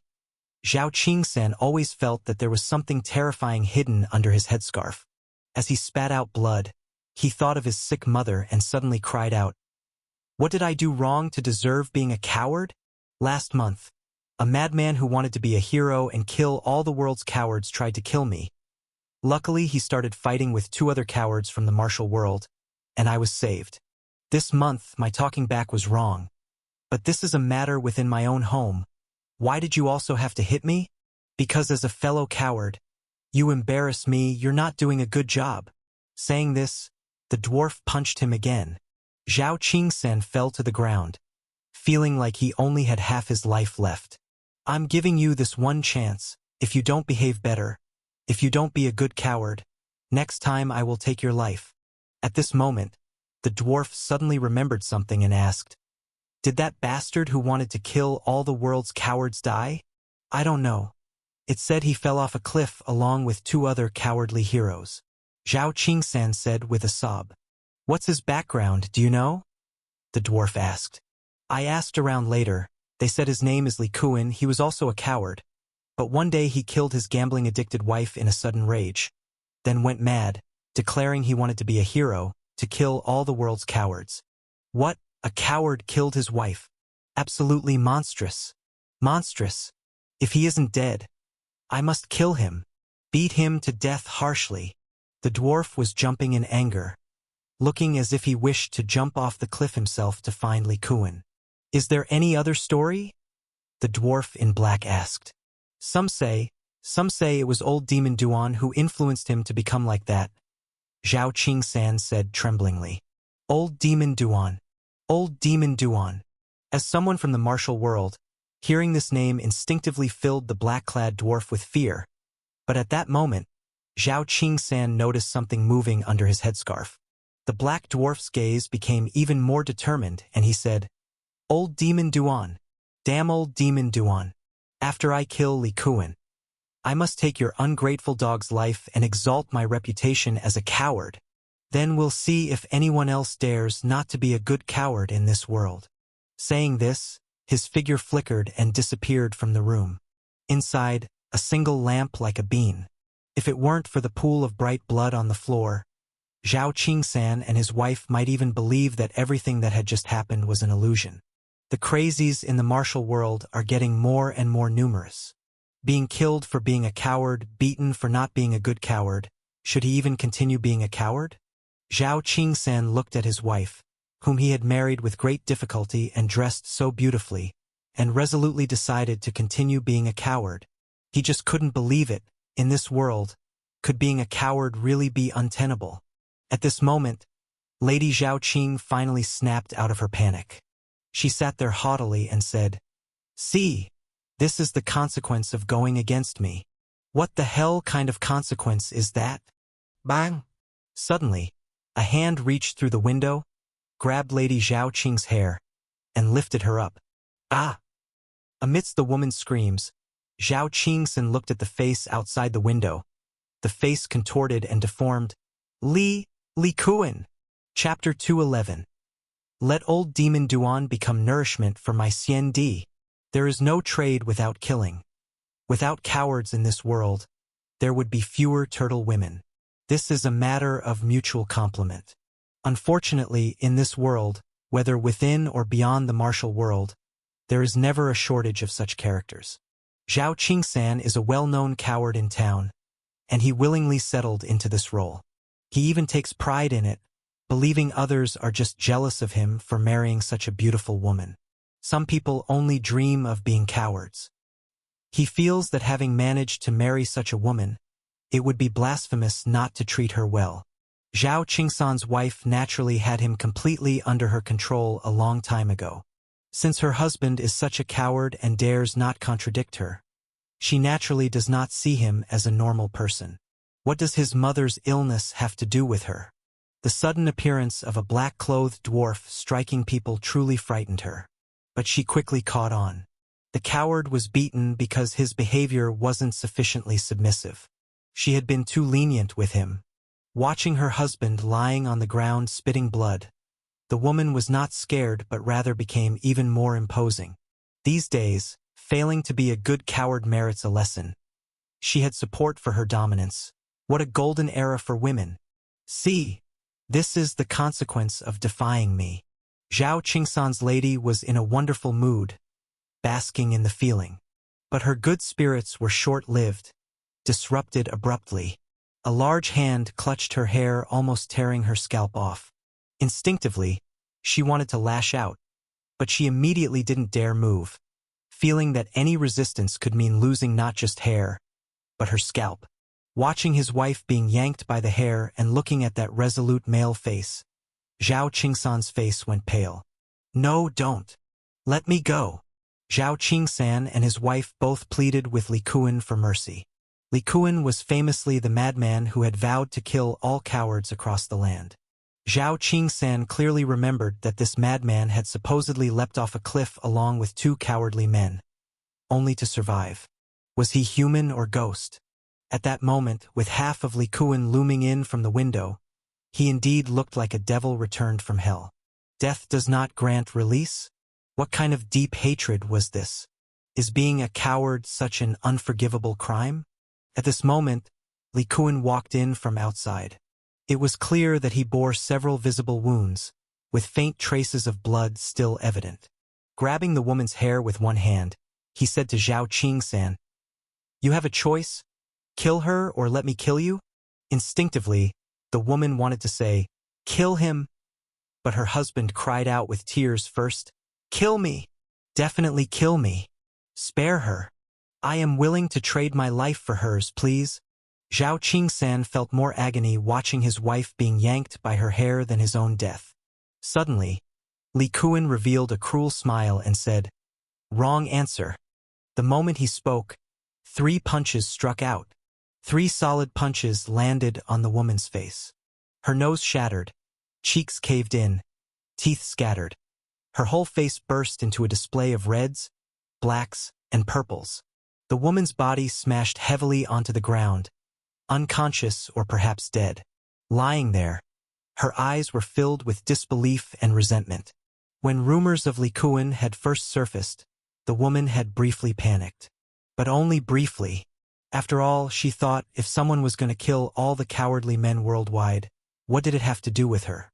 While it would be a pity if her cowardly husband died, perhaps she could find an even more obedient and wealthier coward. She never imagined that before her cowardly husband could be killed, she would be beaten nearly to death. Seeing this scene, Zhao Qingsan felt as if the sky had collapsed. The wife he had worshipped like a goddess was unrecognizable after the beating. Bloodied, with wounds still oozing, Li Kuan's gaze was firmer, and his fist intent sharper. He had suffered serious injuries from falling off the cliff, barely recovering a bit. Then, unable to bear it any longer, he climbed the cliff overnight, determined to find the coward he hadn't managed to kill. As long as cowards go unpunished, he and his fists could not rest. However, this time, Li Kuan didn't kill Zhao Qingsan but instead kicked his nearly dead wife away and left. Letting cowards suffer might be more effective than killing them. In the house, the heart-wrenching cries of the coward Zhao Qingsan could be heard. "Lady, how can I live without you?" That night, the coward Zhao Qingsan obtained a white silk noose and hung himself in front of his disfigured wife's body. Thus, both the coward and the controlling woman left this world, becoming a sensational story in Qingsong Town. It is said that 7 or 8 families in Qingsong Town moved out overnight. Several households even divorced their wives, but oddly enough, the men of those households were heartbroken to the point of tears, with one even hanging himself. In Laizhou, on the outskirts of Yuling City, there is a willow forest. Deep within the willow forest lies Willow Garden. The scenic beauty around Willow Garden, which would typically attract visitors even in winter, saw none this year, as it was said to now house a group of nymphs. Initially, some lechers came to gaze at the nymphs, but then they vanished, just like it was haunted. Chapter 212. I found out later that it was fairies living here, but damn it, red-building fairies. They were even more terrifying than female ghosts. For a while, Willow Garden was deserted, with only on rare occasions the sight of the red-building fairies floating into the air, with no one else in sight. But what's even more frightening than the red-building fairies in Willow Garden, who are scarier than female ghosts, is that Willow Garden is now haunted as well. The red-building fairy claimed this estate as her dwelling and place of cultivation, yet within half a month, there were disappearances every few days. No trace of the living, no corpse of the dead. The most horrifying was the night before last. Someone heard a noise in the firewood shed. The patrolling red-building fairies went to besiege it, only to find a shriveled human skin. It was the skin of one of their own, with all flesh gone, leaving only a terrifying hide. For a while, the red-building fairies were in a state of panic. Some thought the place was ominous and wanted to leave, but Little Building owner Bai Yingying didn't do so. Instead, she led her people to settle in. She was born with seven-petal fairy, fearing no ghosts even if there were any, not to mention this was someone playing tricks. At midnight, with neither stars nor moon, heaven and earth were shrouded in darkness. The branches of the willow trees outside the mountain villa swayed with the wind, like evil spirits bearing fangs and claws.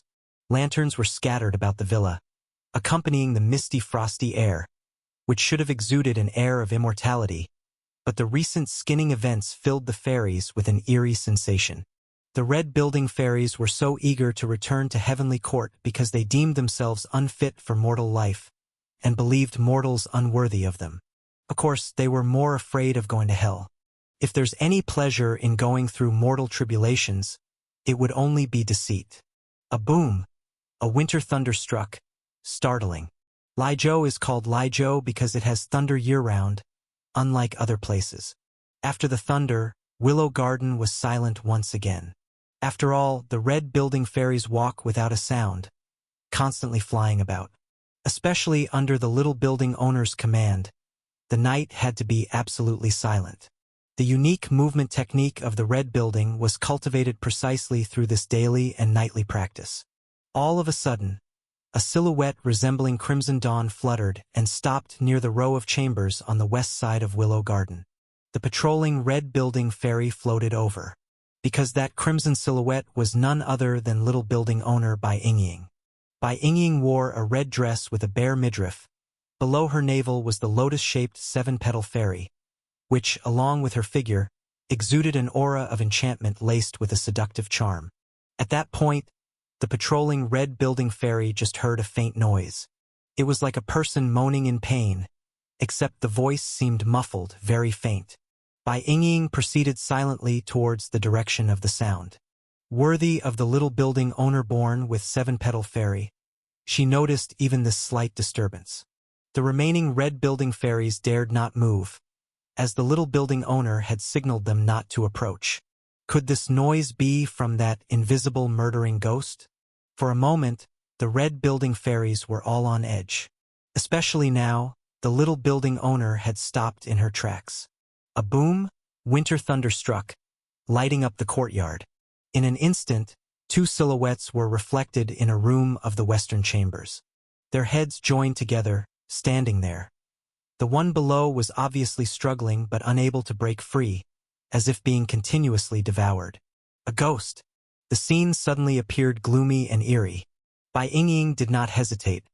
The seven-petal fairy below her navel shook, secreted a liquid, and she flicked her finger. A string of needle-like objects silently flew forward. Inside, the figure above suddenly detected something attacking, raised a hand to block. With a snap, the objects, resembling tiny needles, were forceful enough to make her fallen body drop to the ground. Without any hesitation, the figure turned and fled, quickly vanishing into the night. Then, Little Building owner Bai Yingying and a group of red building fairies rushed in. only to see a person lying on the ground. Kui. The body on the ground was shriveled. If the sister from the night before was just a layer of skin, then she still had half her flesh remaining. But her eyes were lifeless, and upon closer inspection, Bai Yingying realized she was dead. The fleeing figure had left 2 bloody holes in the back of Chui's head, likely made by penetrating finger strength. This ghost's finger strength was indeed astonishing. This is a demon technique that sucks away people's inner strength and vital energy. Bai Yingying looked at the body on the ground and said with a grave expression, "Could it be old demon Duan?" Someone asked. "Old demon Duan?" Bai Yingying inquired. Reporting to the Tower Master, "I have heard before that old demon Duan extremely loves using demon techniques to suck away people's true chi, and even forces people to be heroes. It seems Elder Hong Ying died in this manner." Bai Yingying looked towards the window that had been opened behind her and said, "This person is not old demon Duan, but a woman. Judging from her movement technique, it seems to be from the same origin as ours. Could it be that old demon Duan's Dao heart and demon seed planted a mole among us? No matter if it's old demon Duan or a mole, she must die. She's been hit by my Xiandi's divine needle. She can't escape the palm of my hand. Today, no matter what, we must flush out this ghost. Chase!" Yes. In an instant, led by little building owner Bai Yingying, the red building fairies flew out one after another. Some fairies quickly connected with their fellow sect members and hovered in the air. In the darkness of the night, the heavens and the earth were shrouded in obscurity, and once they left Willow Garden, the lack of lights made the surroundings even darker, resembling ghostly shadows. But Bai Yingying's speed was not slow. Her Xiandi was quivering slightly, indicating that she was nearing the person who had been needled. She wanted to see what kind of evil demon or heretic had the audacity to target them. Thinking of this, Bai Yingying's expression grew even more solemn. She couldn't help but think of the person who had just been mentioned. Old demon Duan. The red building fairies undergo trials in the human world, feeling much distress. Only through infidelity can they attain the Tao and find relief. Seeing someone attractive leads them to seduce. Whomsoever they wish to seduce, they will. This is the fundamental practice of their cultivation as red building fairies, and something they take the utmost pride in. But unexpectedly, they encountered interference in such matters.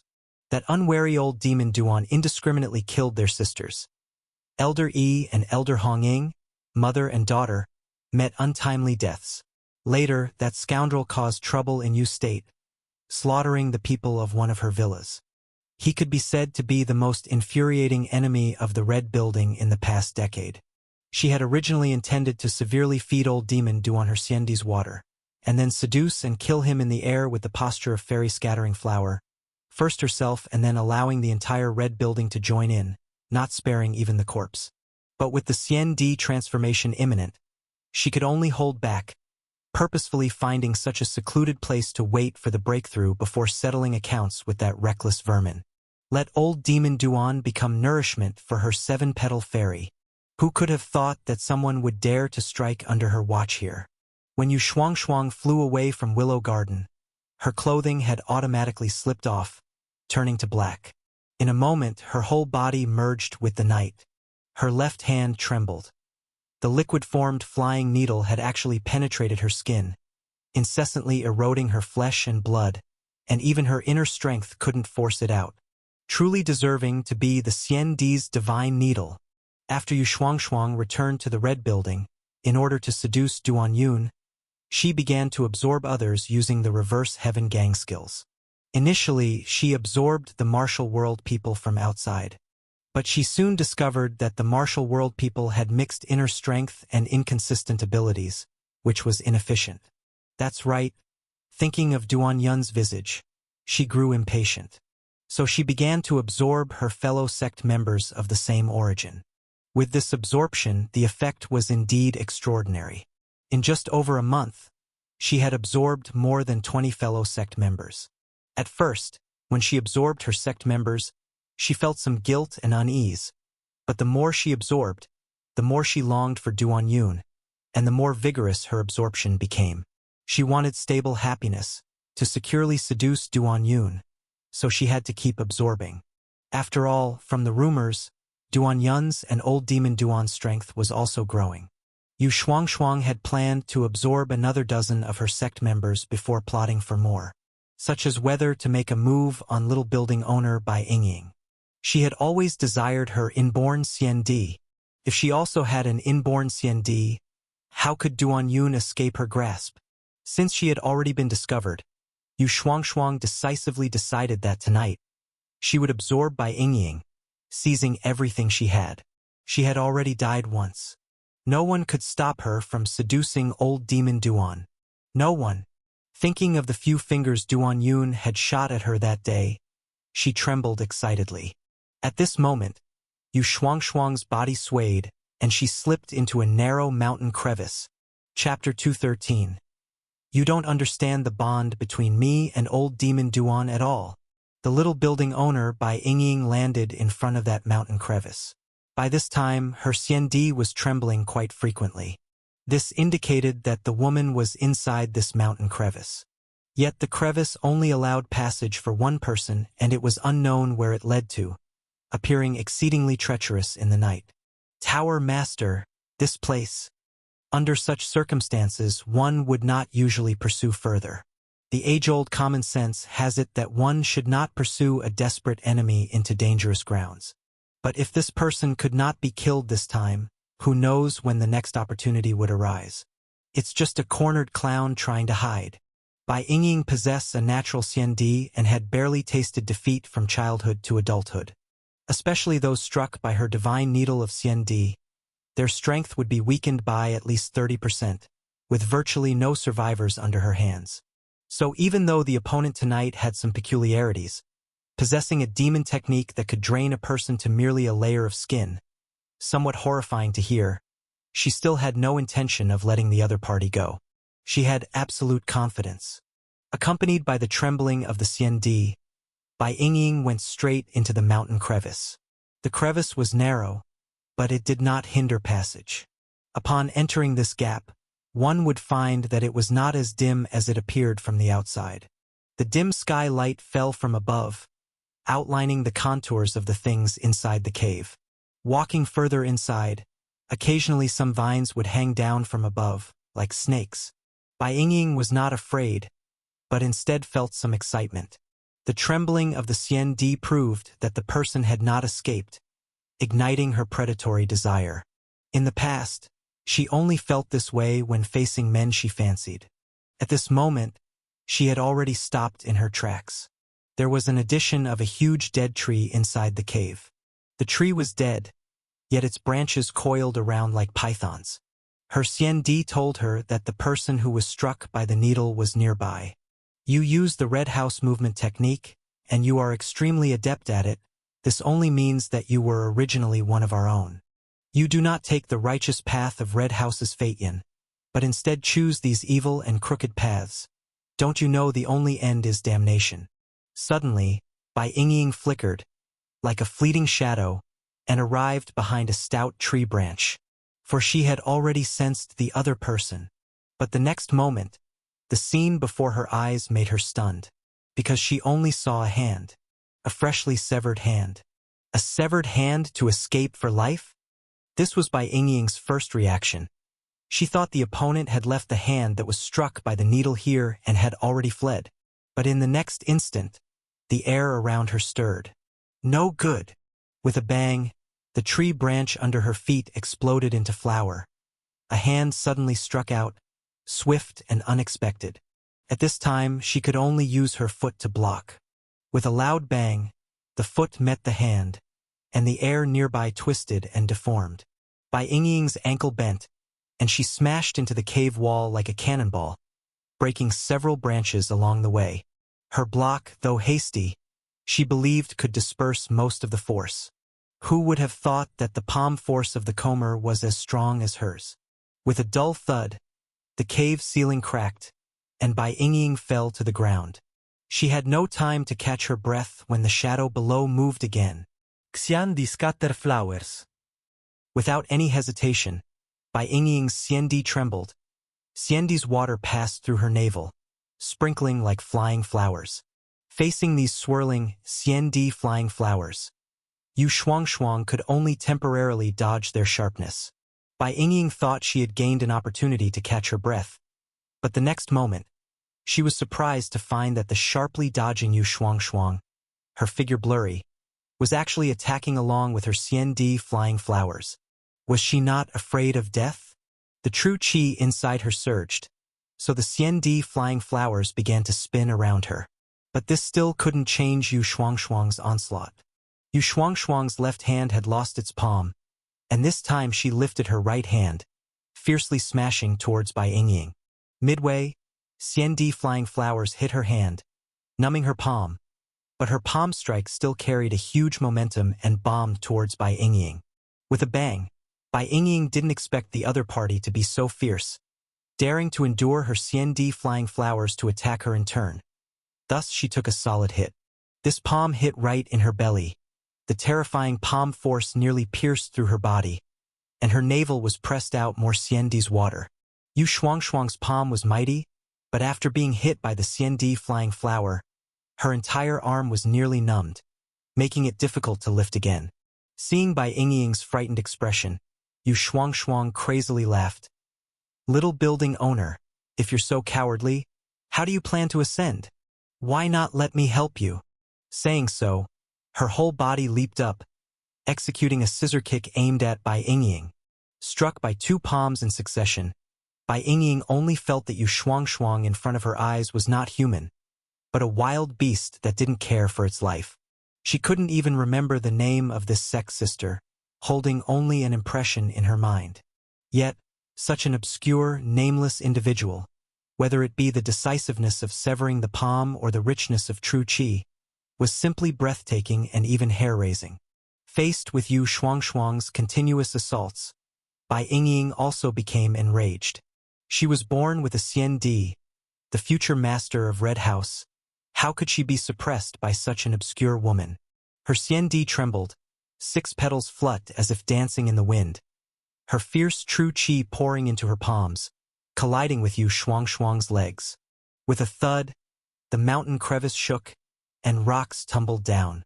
The fairies of the Red House outside heard this commotion and were all startled, with 2 loyal ones diving straight in. But as soon as they entered, they heard the cries of their sex sisters.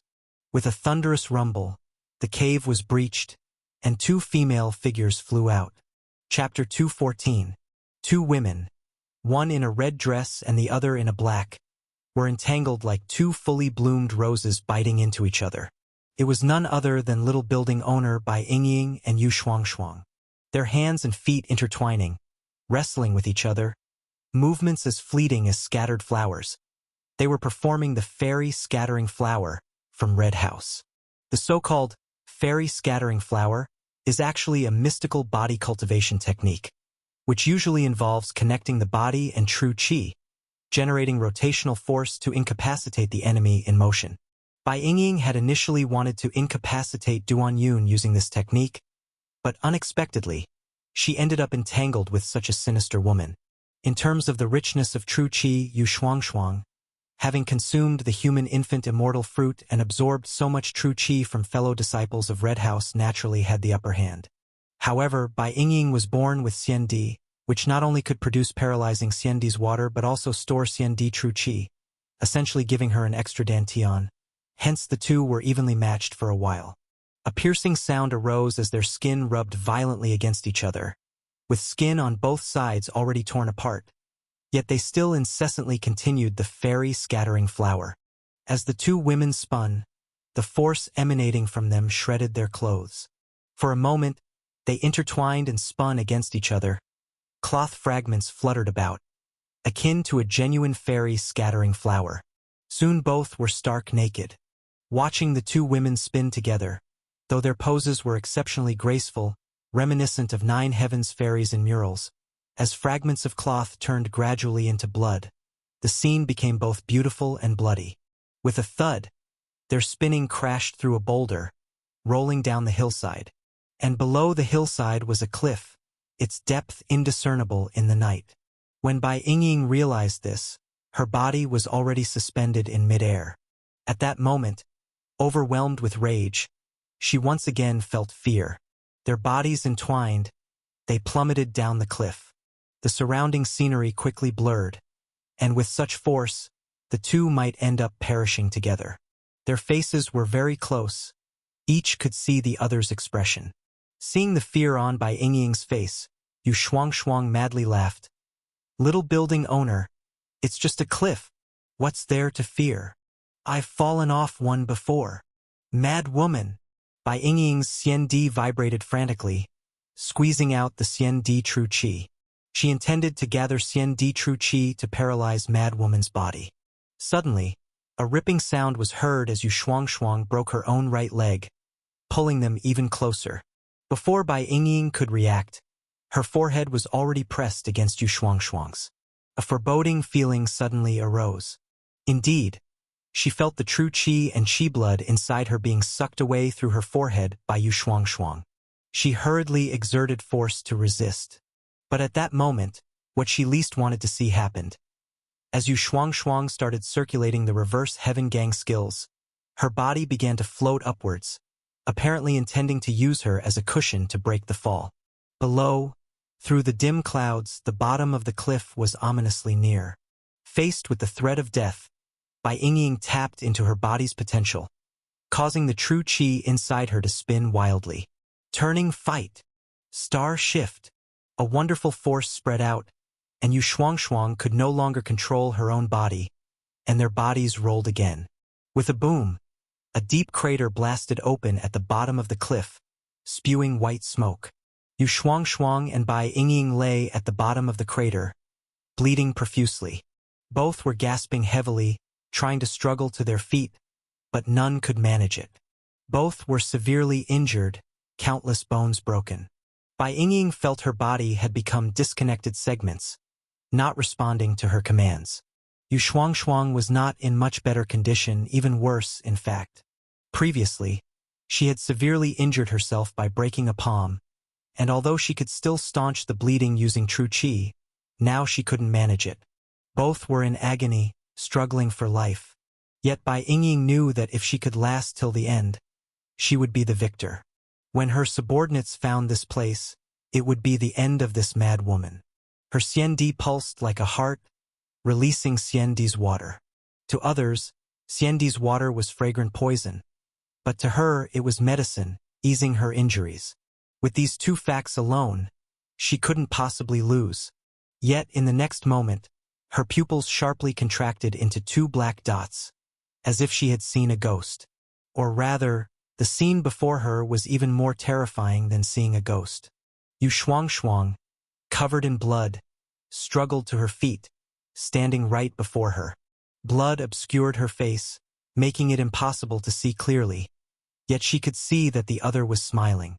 "You pampered little palace master, who's used to seducing whomever since childhood, can't understand the bond between me and Duan Yun," Yu Shuangshuang said, bleeding. Duan Yun?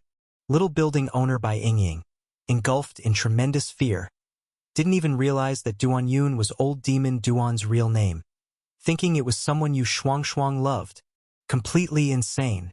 There's nothing more terrifying in this world than a woman mad with love. Seeing Yu Shuangshuang approach, she couldn't help but cry out in terror, "Don't come over!" Unfortunately, Yu Shuangshuang's body already pressed over. Yu Shuangshuang seemed to have severely shattered bones too. It was a wonder where she got the strength to stand. With a thud, their heads collided once more. This time, Bai Yingying could no longer prevent her body's true qi and qi blood from flowing into Yu Shuangshuang.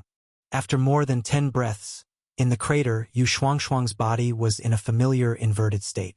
Bai Yingying struggled as true qi and qi blood continued flowing into Yu Shuangshuang, her visage a blur. Chapter 215. Yu Shuangshuang was crazily devouring the qi blood and true qi of the little building owner. Her wounds gradually stopped bleeding, and beneath the bloodstains, her pale complexion flushed with color. It can only be said that the little building owner truly lived up to her name. Her true qi and qi blood were incomparable to those of her fellow sect members. Initially, Bai Yingying still struggled a bit, and Xiandi was constantly pulsating. But at this moment, her Xiandi had gradually withered, the petals of Xiandi flower drooping like wilted petals, shriveling up. Simultaneously, a Xiandi slowly formed on Yu Shuangshuang's forehead. 1 petal, 2 petals, 3 petals, like a swaying, brilliant lotus flower. The taste of Xiandi is really good. At this time, Yu Shuangshuang got off from the body of Bai Yingying, which had dried up immensely. Her injuries had largely recovered, and she became even more radiant. Especially the newly formed Xiandi above her brows, its petals fluttering as if alive, bewitchingly beautiful. At this moment, she swiftly made a chopping hand strike, severing the still intact palm of Bai Yingying. From now on, I'll use your hand. Yu Shuangshuang, holding the palm, looked up at the cliff, couldn't help shouting, Duan Yun, old demon Duan. This lady is coming to violate you. Her voice carried far, startling a flock of large birds, and also startling the Red House fairy who was using her movement technique to descend the mountain, nearly causing her to fall off the cliff. When the fairies of Red House reached the bottom of the cliff, it was already slightly bright.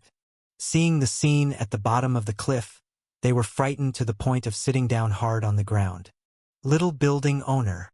The little building owner has descended to hell. A fairy descending to hell is one of the saddest things in the world. The scene Red House fairies least wished to witness. But who could have thought the fairy who descended to hell this time would be the little building owner, naturally born with Xiandi. The building of Red House is about to collapse. Inside Yuzhu Villa, Duan Yun and Murong brothers were about to embark on a new journey. They were heading to Laizhou.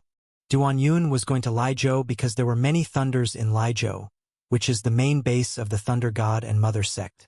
He needed to transport more Thunder True Qi, to explore more mysteries of thunder, to continue his career as a hero and upholding justice, and finding the randomly frenzied killer, the Thunder Madman, was most suitable. Since the battle at the graveyard, Thunder Madman seemed to have intentionally avoided this area, and it had been a long time since he encountered him. But being a hero, how can one give up one's course just because the opponent doesn't appear? So he decided to hire a carriage and personally go to Laizhou to find Thunder Madman, hoping to eliminate this group of scourges. Murong brothers also had to go to Laizhou. Due to Chongling sect's mental method encountering issues, the sect had also moved to a branch in Laizhou. He needed to guard the door of Chongling sect to check if there are his younger sisters, and he must go to Laizhou. Although Laizhou is dangerous, having me, Murong, to protect you, accompanying you, young Duan Yun on this journey, nothing is difficult to handle, Murong brothers said boldly. Having just become a hero not long ago, Murong brothers were full of vigor. Duan Yun retorted disdainfully. I said, it's just to save on silver, hiring a carriage together. Once we get to Laizhou, we will each handle our own matters. Murong brothers said, you and I guard the door together and die? If we find traces of my sister in Chongling sect, you refine on the spot. Ugh, you heal on the spot and everything will be resolved. Duan Yun pondered for a moment and said, fine, but you'll need to pay extra. My Murong family is large in wealth and business. Do you think we will miss that small amount? At this moment, Feng Linger and Shin Ying arrived. Feng Linger couldn't help saying, I'm also going to Laizhou. Murong brothers in surprise said, what for? I can't bear to leave little Dr. Su Xian. Plus, I still have 2 moles to remove, Feng Linger stated confidently. Shin Ying retorted, where did you get so many moles from? They are all stick-on. Sunburnt. Me, sunburnt? As if you deliberately tanning unevenly isn't sunburn, Feng Linger retorted. You're talking nonsense. I didn't. You are not allowed to go. Shin Ying snapped furiously. Sunburnt Ying, what right do you have to control me? Feng Linger argut in dein Antli. It's about fists. Good. This female hero will take this opportunity today to properly learn about your sunburnt fists. Hurry up. Hurry up. While the 2 women were about to exchange lessons, Duan Yun and Murong brothers had already slipped away swiftly. They were about to guard the doors of Chongling sect. Have you ever seen a proper doorman bringing women along? Chapter 216. Old Demon Duan is truly unforgivable. Duan Yun and the Murong brothers went to Wangchun City to hire a horse carriage. As it turned out, the storyteller Old Gua, long unseen, was telling stories in Wangchun City. The Murong brothers decided to listen for a while. The Azure Dragon incident was too bloody. So many people died, and the townspeople stayed away for quite a few days, making Yusher town cold and desolate. Old Gua's golden signboard for storytelling was Old Demon Duan. So as the stories went on, it was always about Old Demon Duan. The Azure Dragon incident at the graveyard. Old Demon Duan silently caused more deaths. Previously, Old Demon Duan liked to disguise himself as a young hero, going around acting chivalrously, harming fellow martial artists, a well-known fact, and afterwards, he even caused mayhem in the martial world with the Jade Sword sect and several fist-fighting lunatic heroes. This Azure Dragon incident, Old Demon Duan seemed not to have acted, but his tactics behind the scenes have become more twisted and evil. Old Gua's storytelling was as passionate as ever, especially when he mentioned Old Demon Duan. His cheeks would flush, his voice robust, as if rejuvenated. Duan Yun felt the urge to break his legs again. At this point, an audience member asked, "What kind of evil deeds? Have you ever heard of the Green Blade Demon?" Old Gua suddenly asked. Hearing this, quite a few in the audience had a change of color and said, "Is it that Green Blade Demon whose sword chi is toxic, and if you're cut by his blade, and don't allow your wife to be sold, you can't survive?" "Who else could it be?" Old Gua said excitedly. "What does the Green Blade Demon have to do with Old Demon Duan? It can't be that the Green Blade Demon is Old Demon Duan, right?" "No, the Green Blade Demon is far from matching Old Demon Duan in appearance, temperament, or strength," Old Gua explained. Hearing this, the Murong brothers' fists clenched, almost wanting to strike the damn storyteller right there and then. "You say who has an appearance, temperament, and strength far from matching Old Demon Duan? Who?" Seeing their demeanor, Duan Yun felt much better and even comforted the Murong brothers to stay calm and continue listening. He had felt wronged and annoyed when he was slandered and rumored against alone, but now that the Murong brothers received the same treatment, his pain was halved. That's the meaning of friends. Friends can share your joy when you're happy, and so your happiness is doubled, and if friends can suffer with you when you are in pain, then the pain is halved. Although the Green Blade Demon is not Old Demon Duan, before and after the Azure Dragon incident, someone saw him and Old Demon Duan at the same place, seeming to get along quite well, as if they were conducting an evil trade. Old Gua suddenly lowered his voice, speaking solemnly. "What? Old Demon Duan and the Green Blade Demon got together? Would the Green Blade Demon be corrupted by Old Demon Duan?" At that moment, a flamboyantly dressed little Huzi said excitedly. From beginning to end, he was holding the hand of Big Beard beside him, appearing extremely close. Seeing this, Old Gua hurriedly said, "Not the kind of getting together you're thinking of, but plotting to wreak havoc among fellow martial artists." Little Huzi couldn't help showing a look of disappointment. "You know how costly the information was for me, Old Gua, to uncover. Do you know where the Green Blade Demon and Old Demon Duan met secretly?" Old Gua asked. "Where?" "In a doctor's office. That office is right in Yusher town." This time Old Demon Duan is no longer playing the young hero. Instead, he's disguised as a doctor. At that time, when the Azure Dragon appeared, arms, legs, were flying everywhere in the graveyard. And what did Old Demon Duan do? He picked up all these arms, legs, and and sold them, really selling S. How is this selling done? Think about it. At the time when the battle for the dragon essence ensued, countless were injured or killed, and the wounded naturally sought medical treatment. It is said that some martial heroes who still had a functioning half of their body, and could have lived if the bleeding were stopped, were forcibly taken by Old Demon Duan, coerced into buying and selling. Some people were forcibly amputated by Old Demon Duan, a perfectly fine person. At most they would have died from blood loss, but ended up with mismatched legs forcefully attached, rendering them cripples.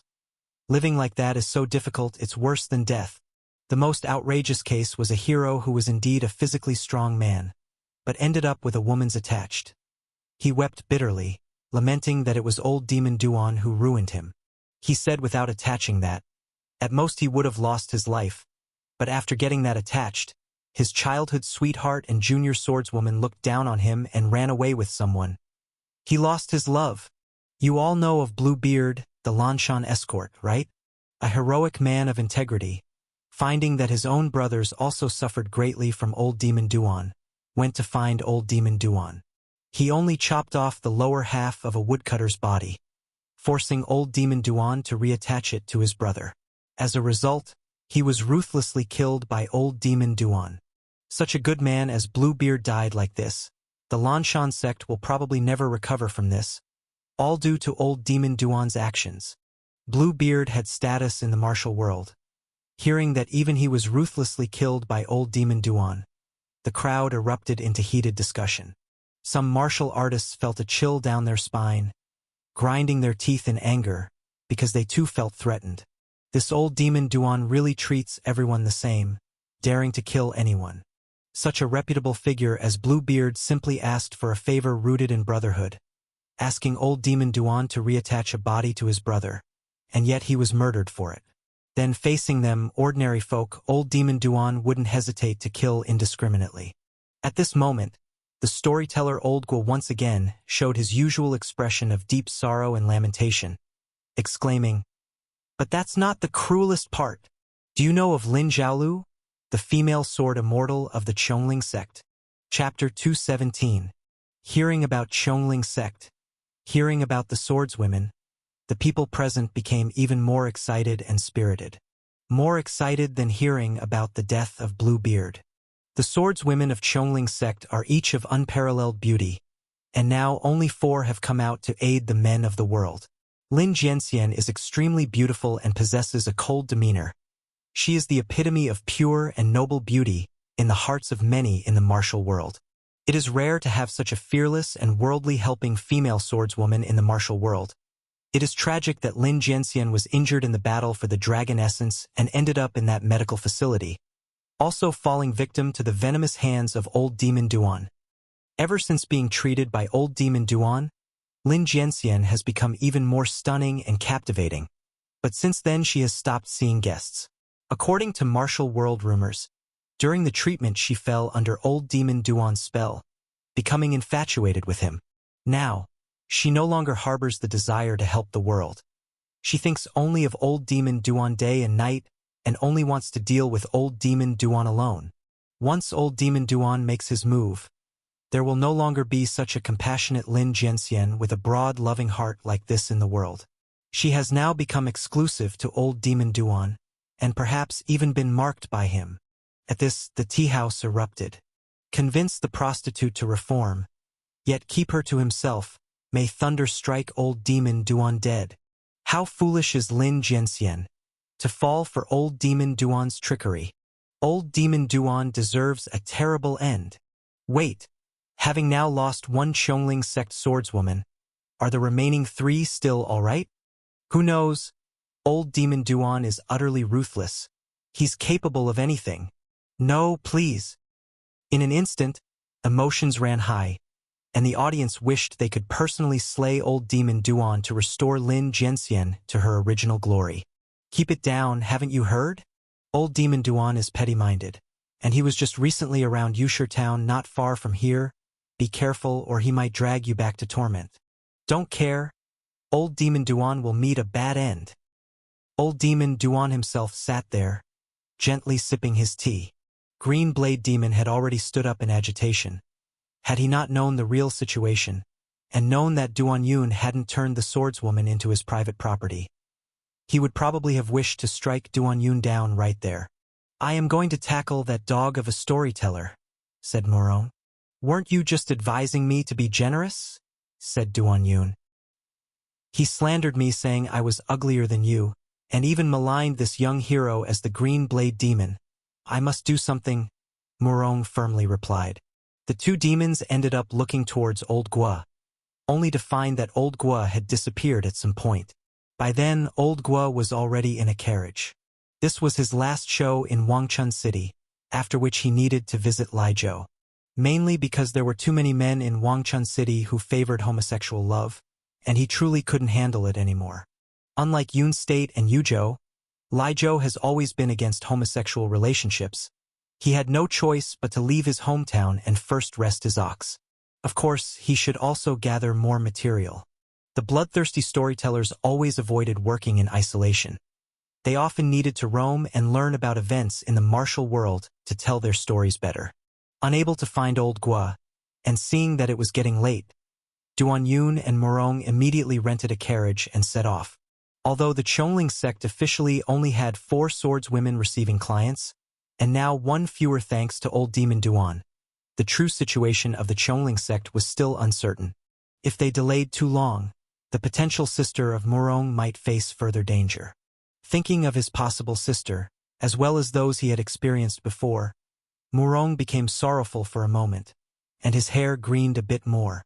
Seeing this, Duan Yun couldn't help but tease.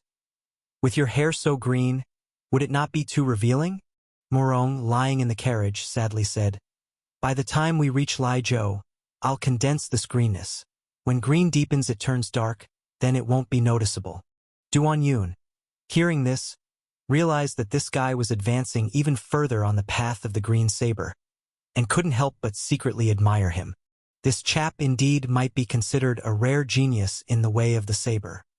Between Lai Zhou and Yun State, there's Qingzhou lying in between, which makes the journey quite long. On this day, by the roadside, a crowd of ordinary folks pointed at a tree and discussed. What they saw was a large tree, currently slanting, owing to a carriage and a horse hanging on it. They had seen pigs climb trees before, but a carriage and horse up a tree was a first for them. Duan Yun swept away the branches entering the carriage, and couldn't help but complain. "Telling you to drive? Where have you driven to?" Just before, he only heard a loud horse neigh, followed by a sudden sensation of weightlessness. Needless to think, they had fallen off a cliff. Just as Duan Yun was using his true chi to leave the carriage suddenly lurched downwards before stopping again. Morong struggled to his feet and complained, "Don't blame me. This horse is no good. I was just lying down letting it run. Who knew it was blind?" Duan Yun's face twitched, wanting to slap him. Who drives a horse while lying down? Fortunately, both Duan Yun and Morong had excellent skills. Duan Yun directly cut the reins, carried the horse, and jumped down, while Morong carried the carriage, smashing it to the ground. Their skills triggered a round of applause from the gathered crowd. Of course, there were also those who were scared and stealthily moved away. After all, practicing martial arts to this extent, one never knows what problems might arise. After Duan Yun and Morong got down from the tree, they realized this place was a sizable village. The village lay at the base of a cliff, with a vast expanse of clear land, houses neatly arranged, paths crisscrossing, with the sounds of chickens and dogs heard in the distance. It quite resembled the idyllic Taoyuan. Chapter 218.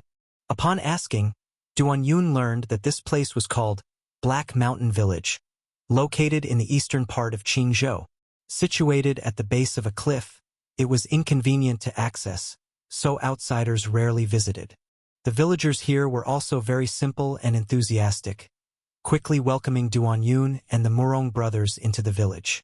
Since the horse and carriage needed to rest and it was already getting late, Duan Yun and the Morong brothers ended up staying at the village chief's home.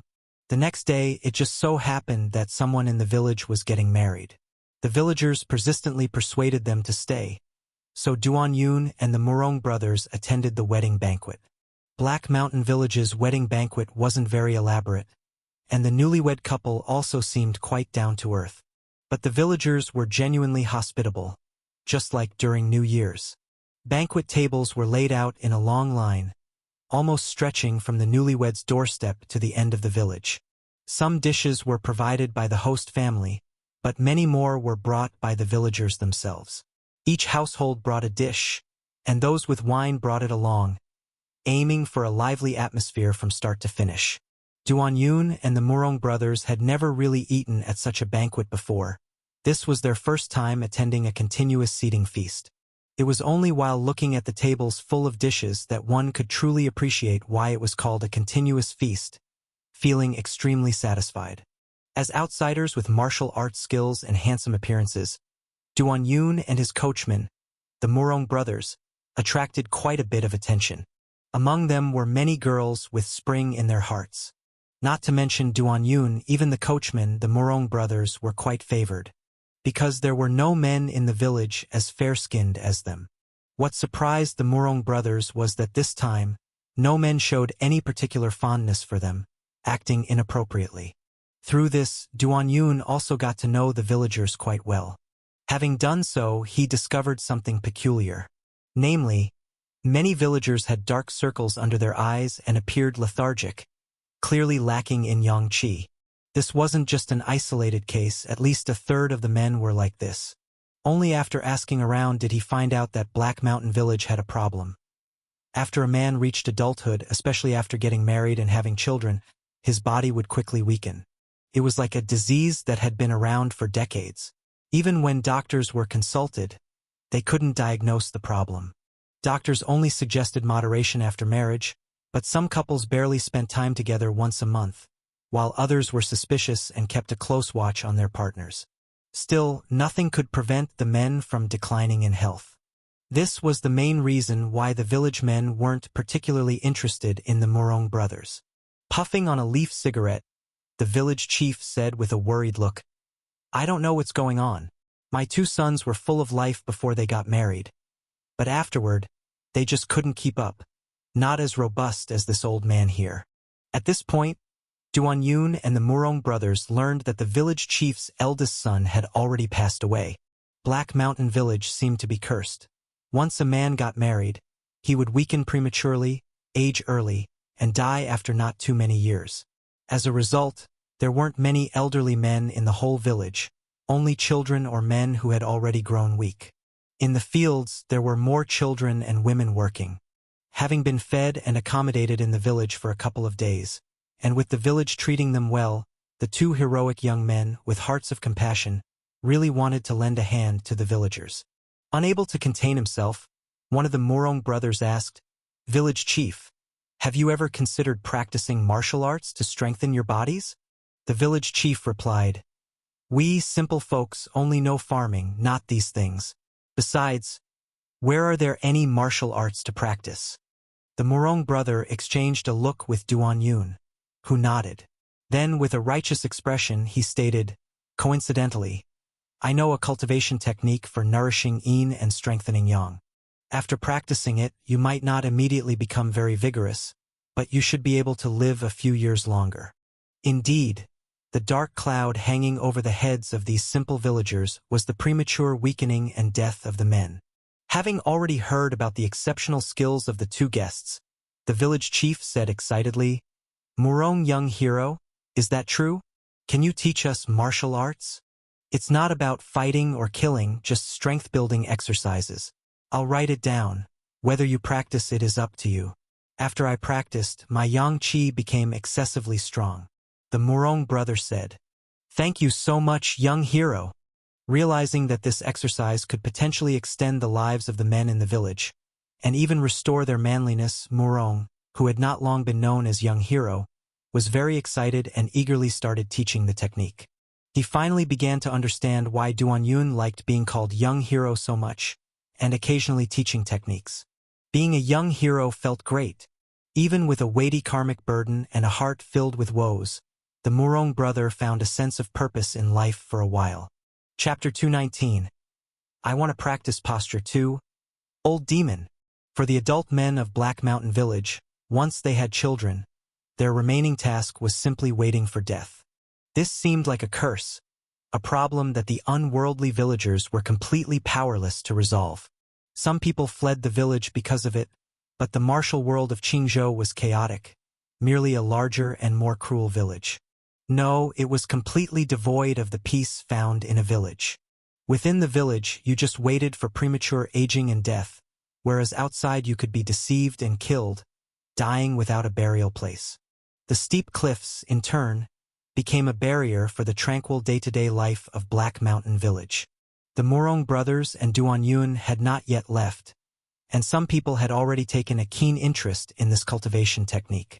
Yes, setting aside the issue of premature aging and death, Even engaging in that kind of activity became impossible after having children, substantially reducing the pleasures of life. After all, there wasn't much to do in the village.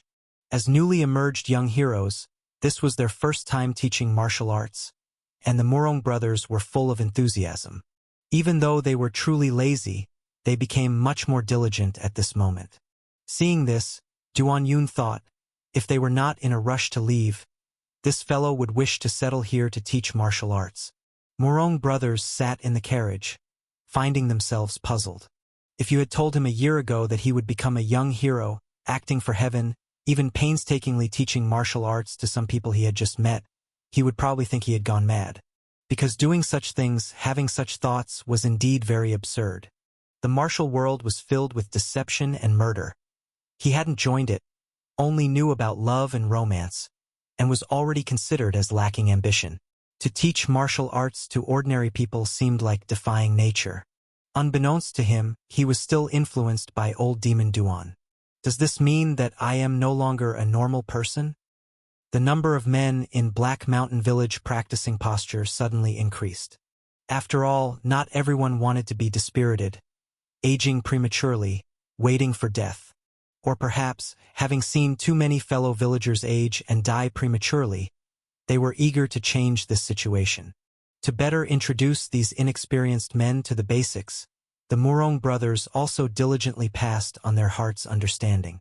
When they initially practiced Jade Sword True Understanding, the biggest obstacle they encountered was perceiving moonlight, so they carefully wrote down this process, even including the point that the moon is a mirror reflecting the light of the sun. Stop practicing. It's late at night. How can your body stand this? If I don't practice, I'll be like this for the rest of my life. I want to practice. I still want to play with you. You devil. There was a significant disagreement in Black Mountain Village over whether to practice posture. After all, these men were naturally frail, and this cultivation technique required practicing under the moonlight at night, with the weather becoming colder and colder. It may result in catching a cold, adding insult to injury. This came down to a matter of acceptance of one's fate or not. This posture practice was not difficult. They only needed to learn the simple breathing pattern of 9 shallow breaths and 1 deep breath, and to feel the moonlight.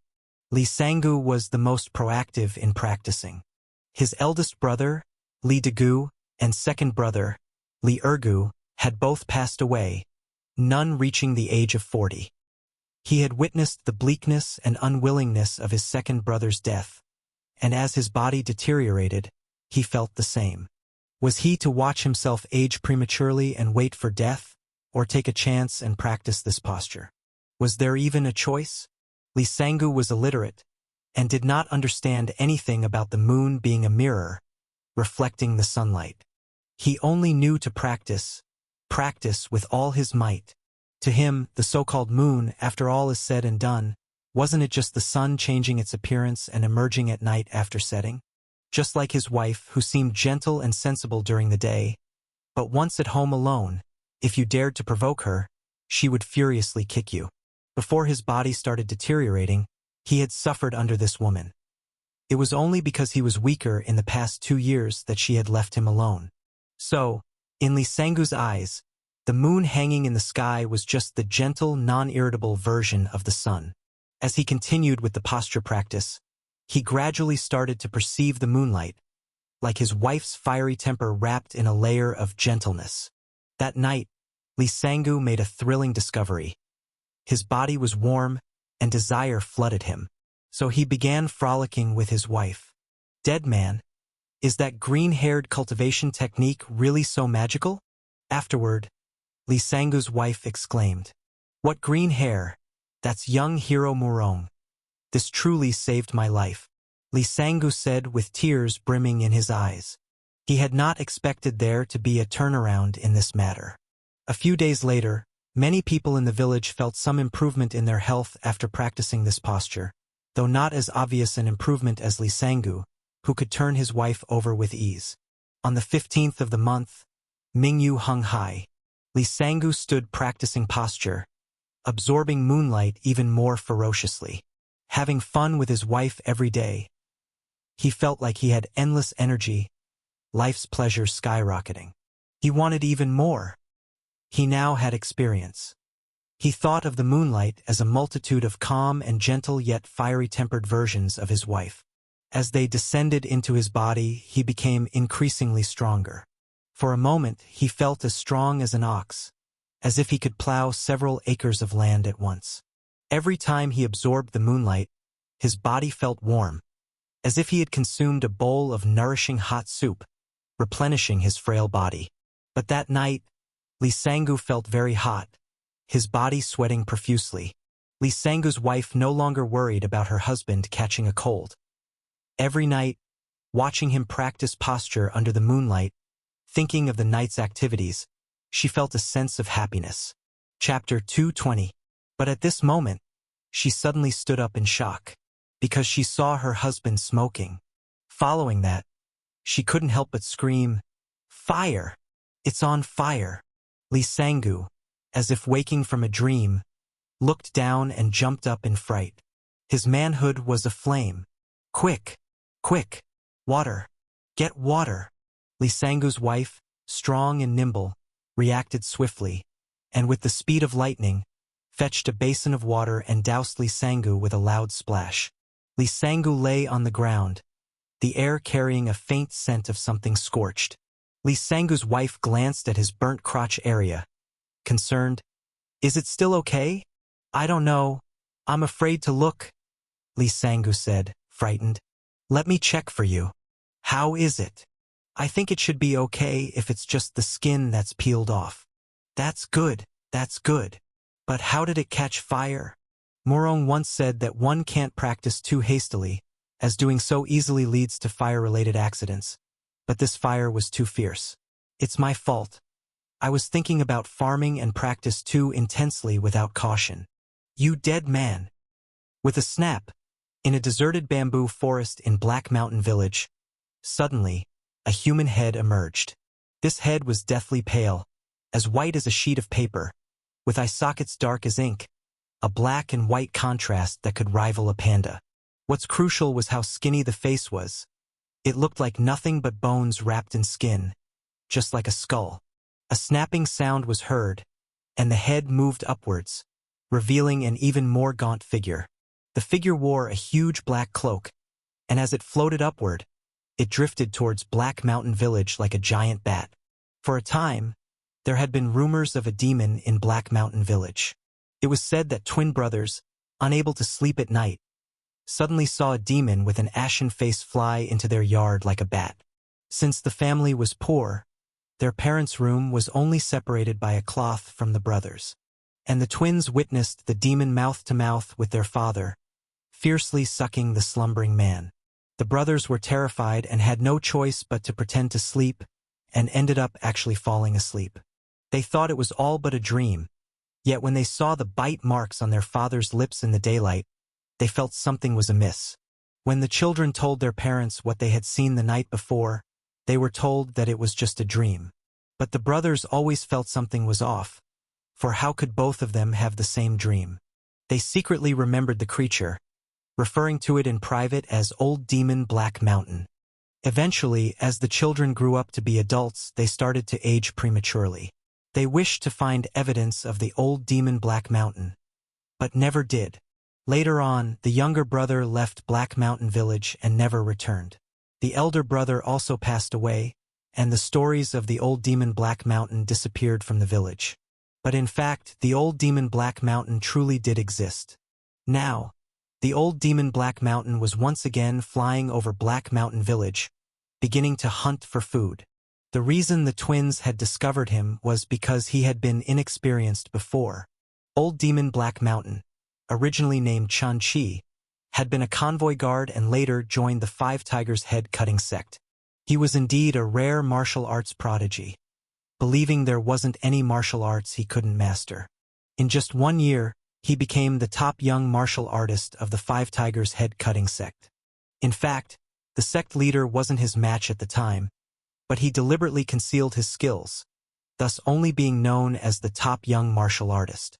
Chun-Chi was known for his righteousness, often helping the weak against the strong, and had a fair amount of fame. However, he admitted to having a small forgivable vice. That was lusting. Lusting after women with small faces but curvy and voluptuous bodies. That year, Chun Chi had already made quite a name for himself in Qingzhou, regarded as a once-in-a-century talent, and was expected to be the next sect leader of the Five Tigers head-cutting sect, someone who could bring the sect back to the pinnacle of the martial world.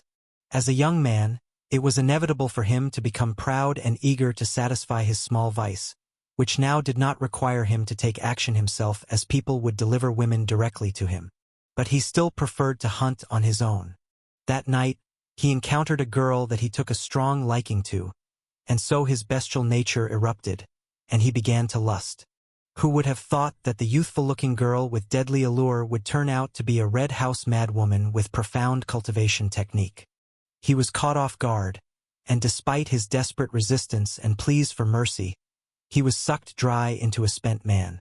Initially, his sect intended to save him, but after consulting many divine doctors and wasting numerous medicines, his master finally lost patience.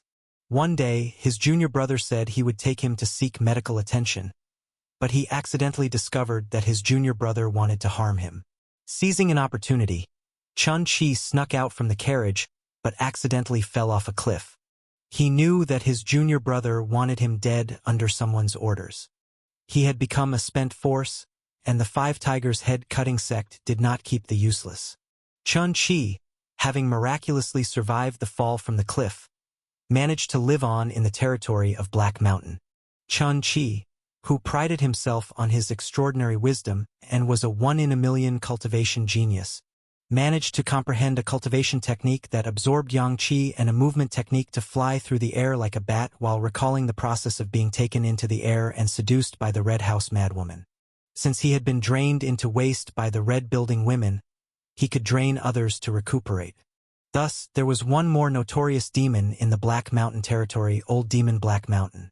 Chun Chi found that the damage to his core was extensive, and even if he could absorb yang qi to recover, it would surely be a long process. So, he did not rush for success, but instead treated the entire Black Mountain village as a large vegetable garden. A vegetable garden for his recovery.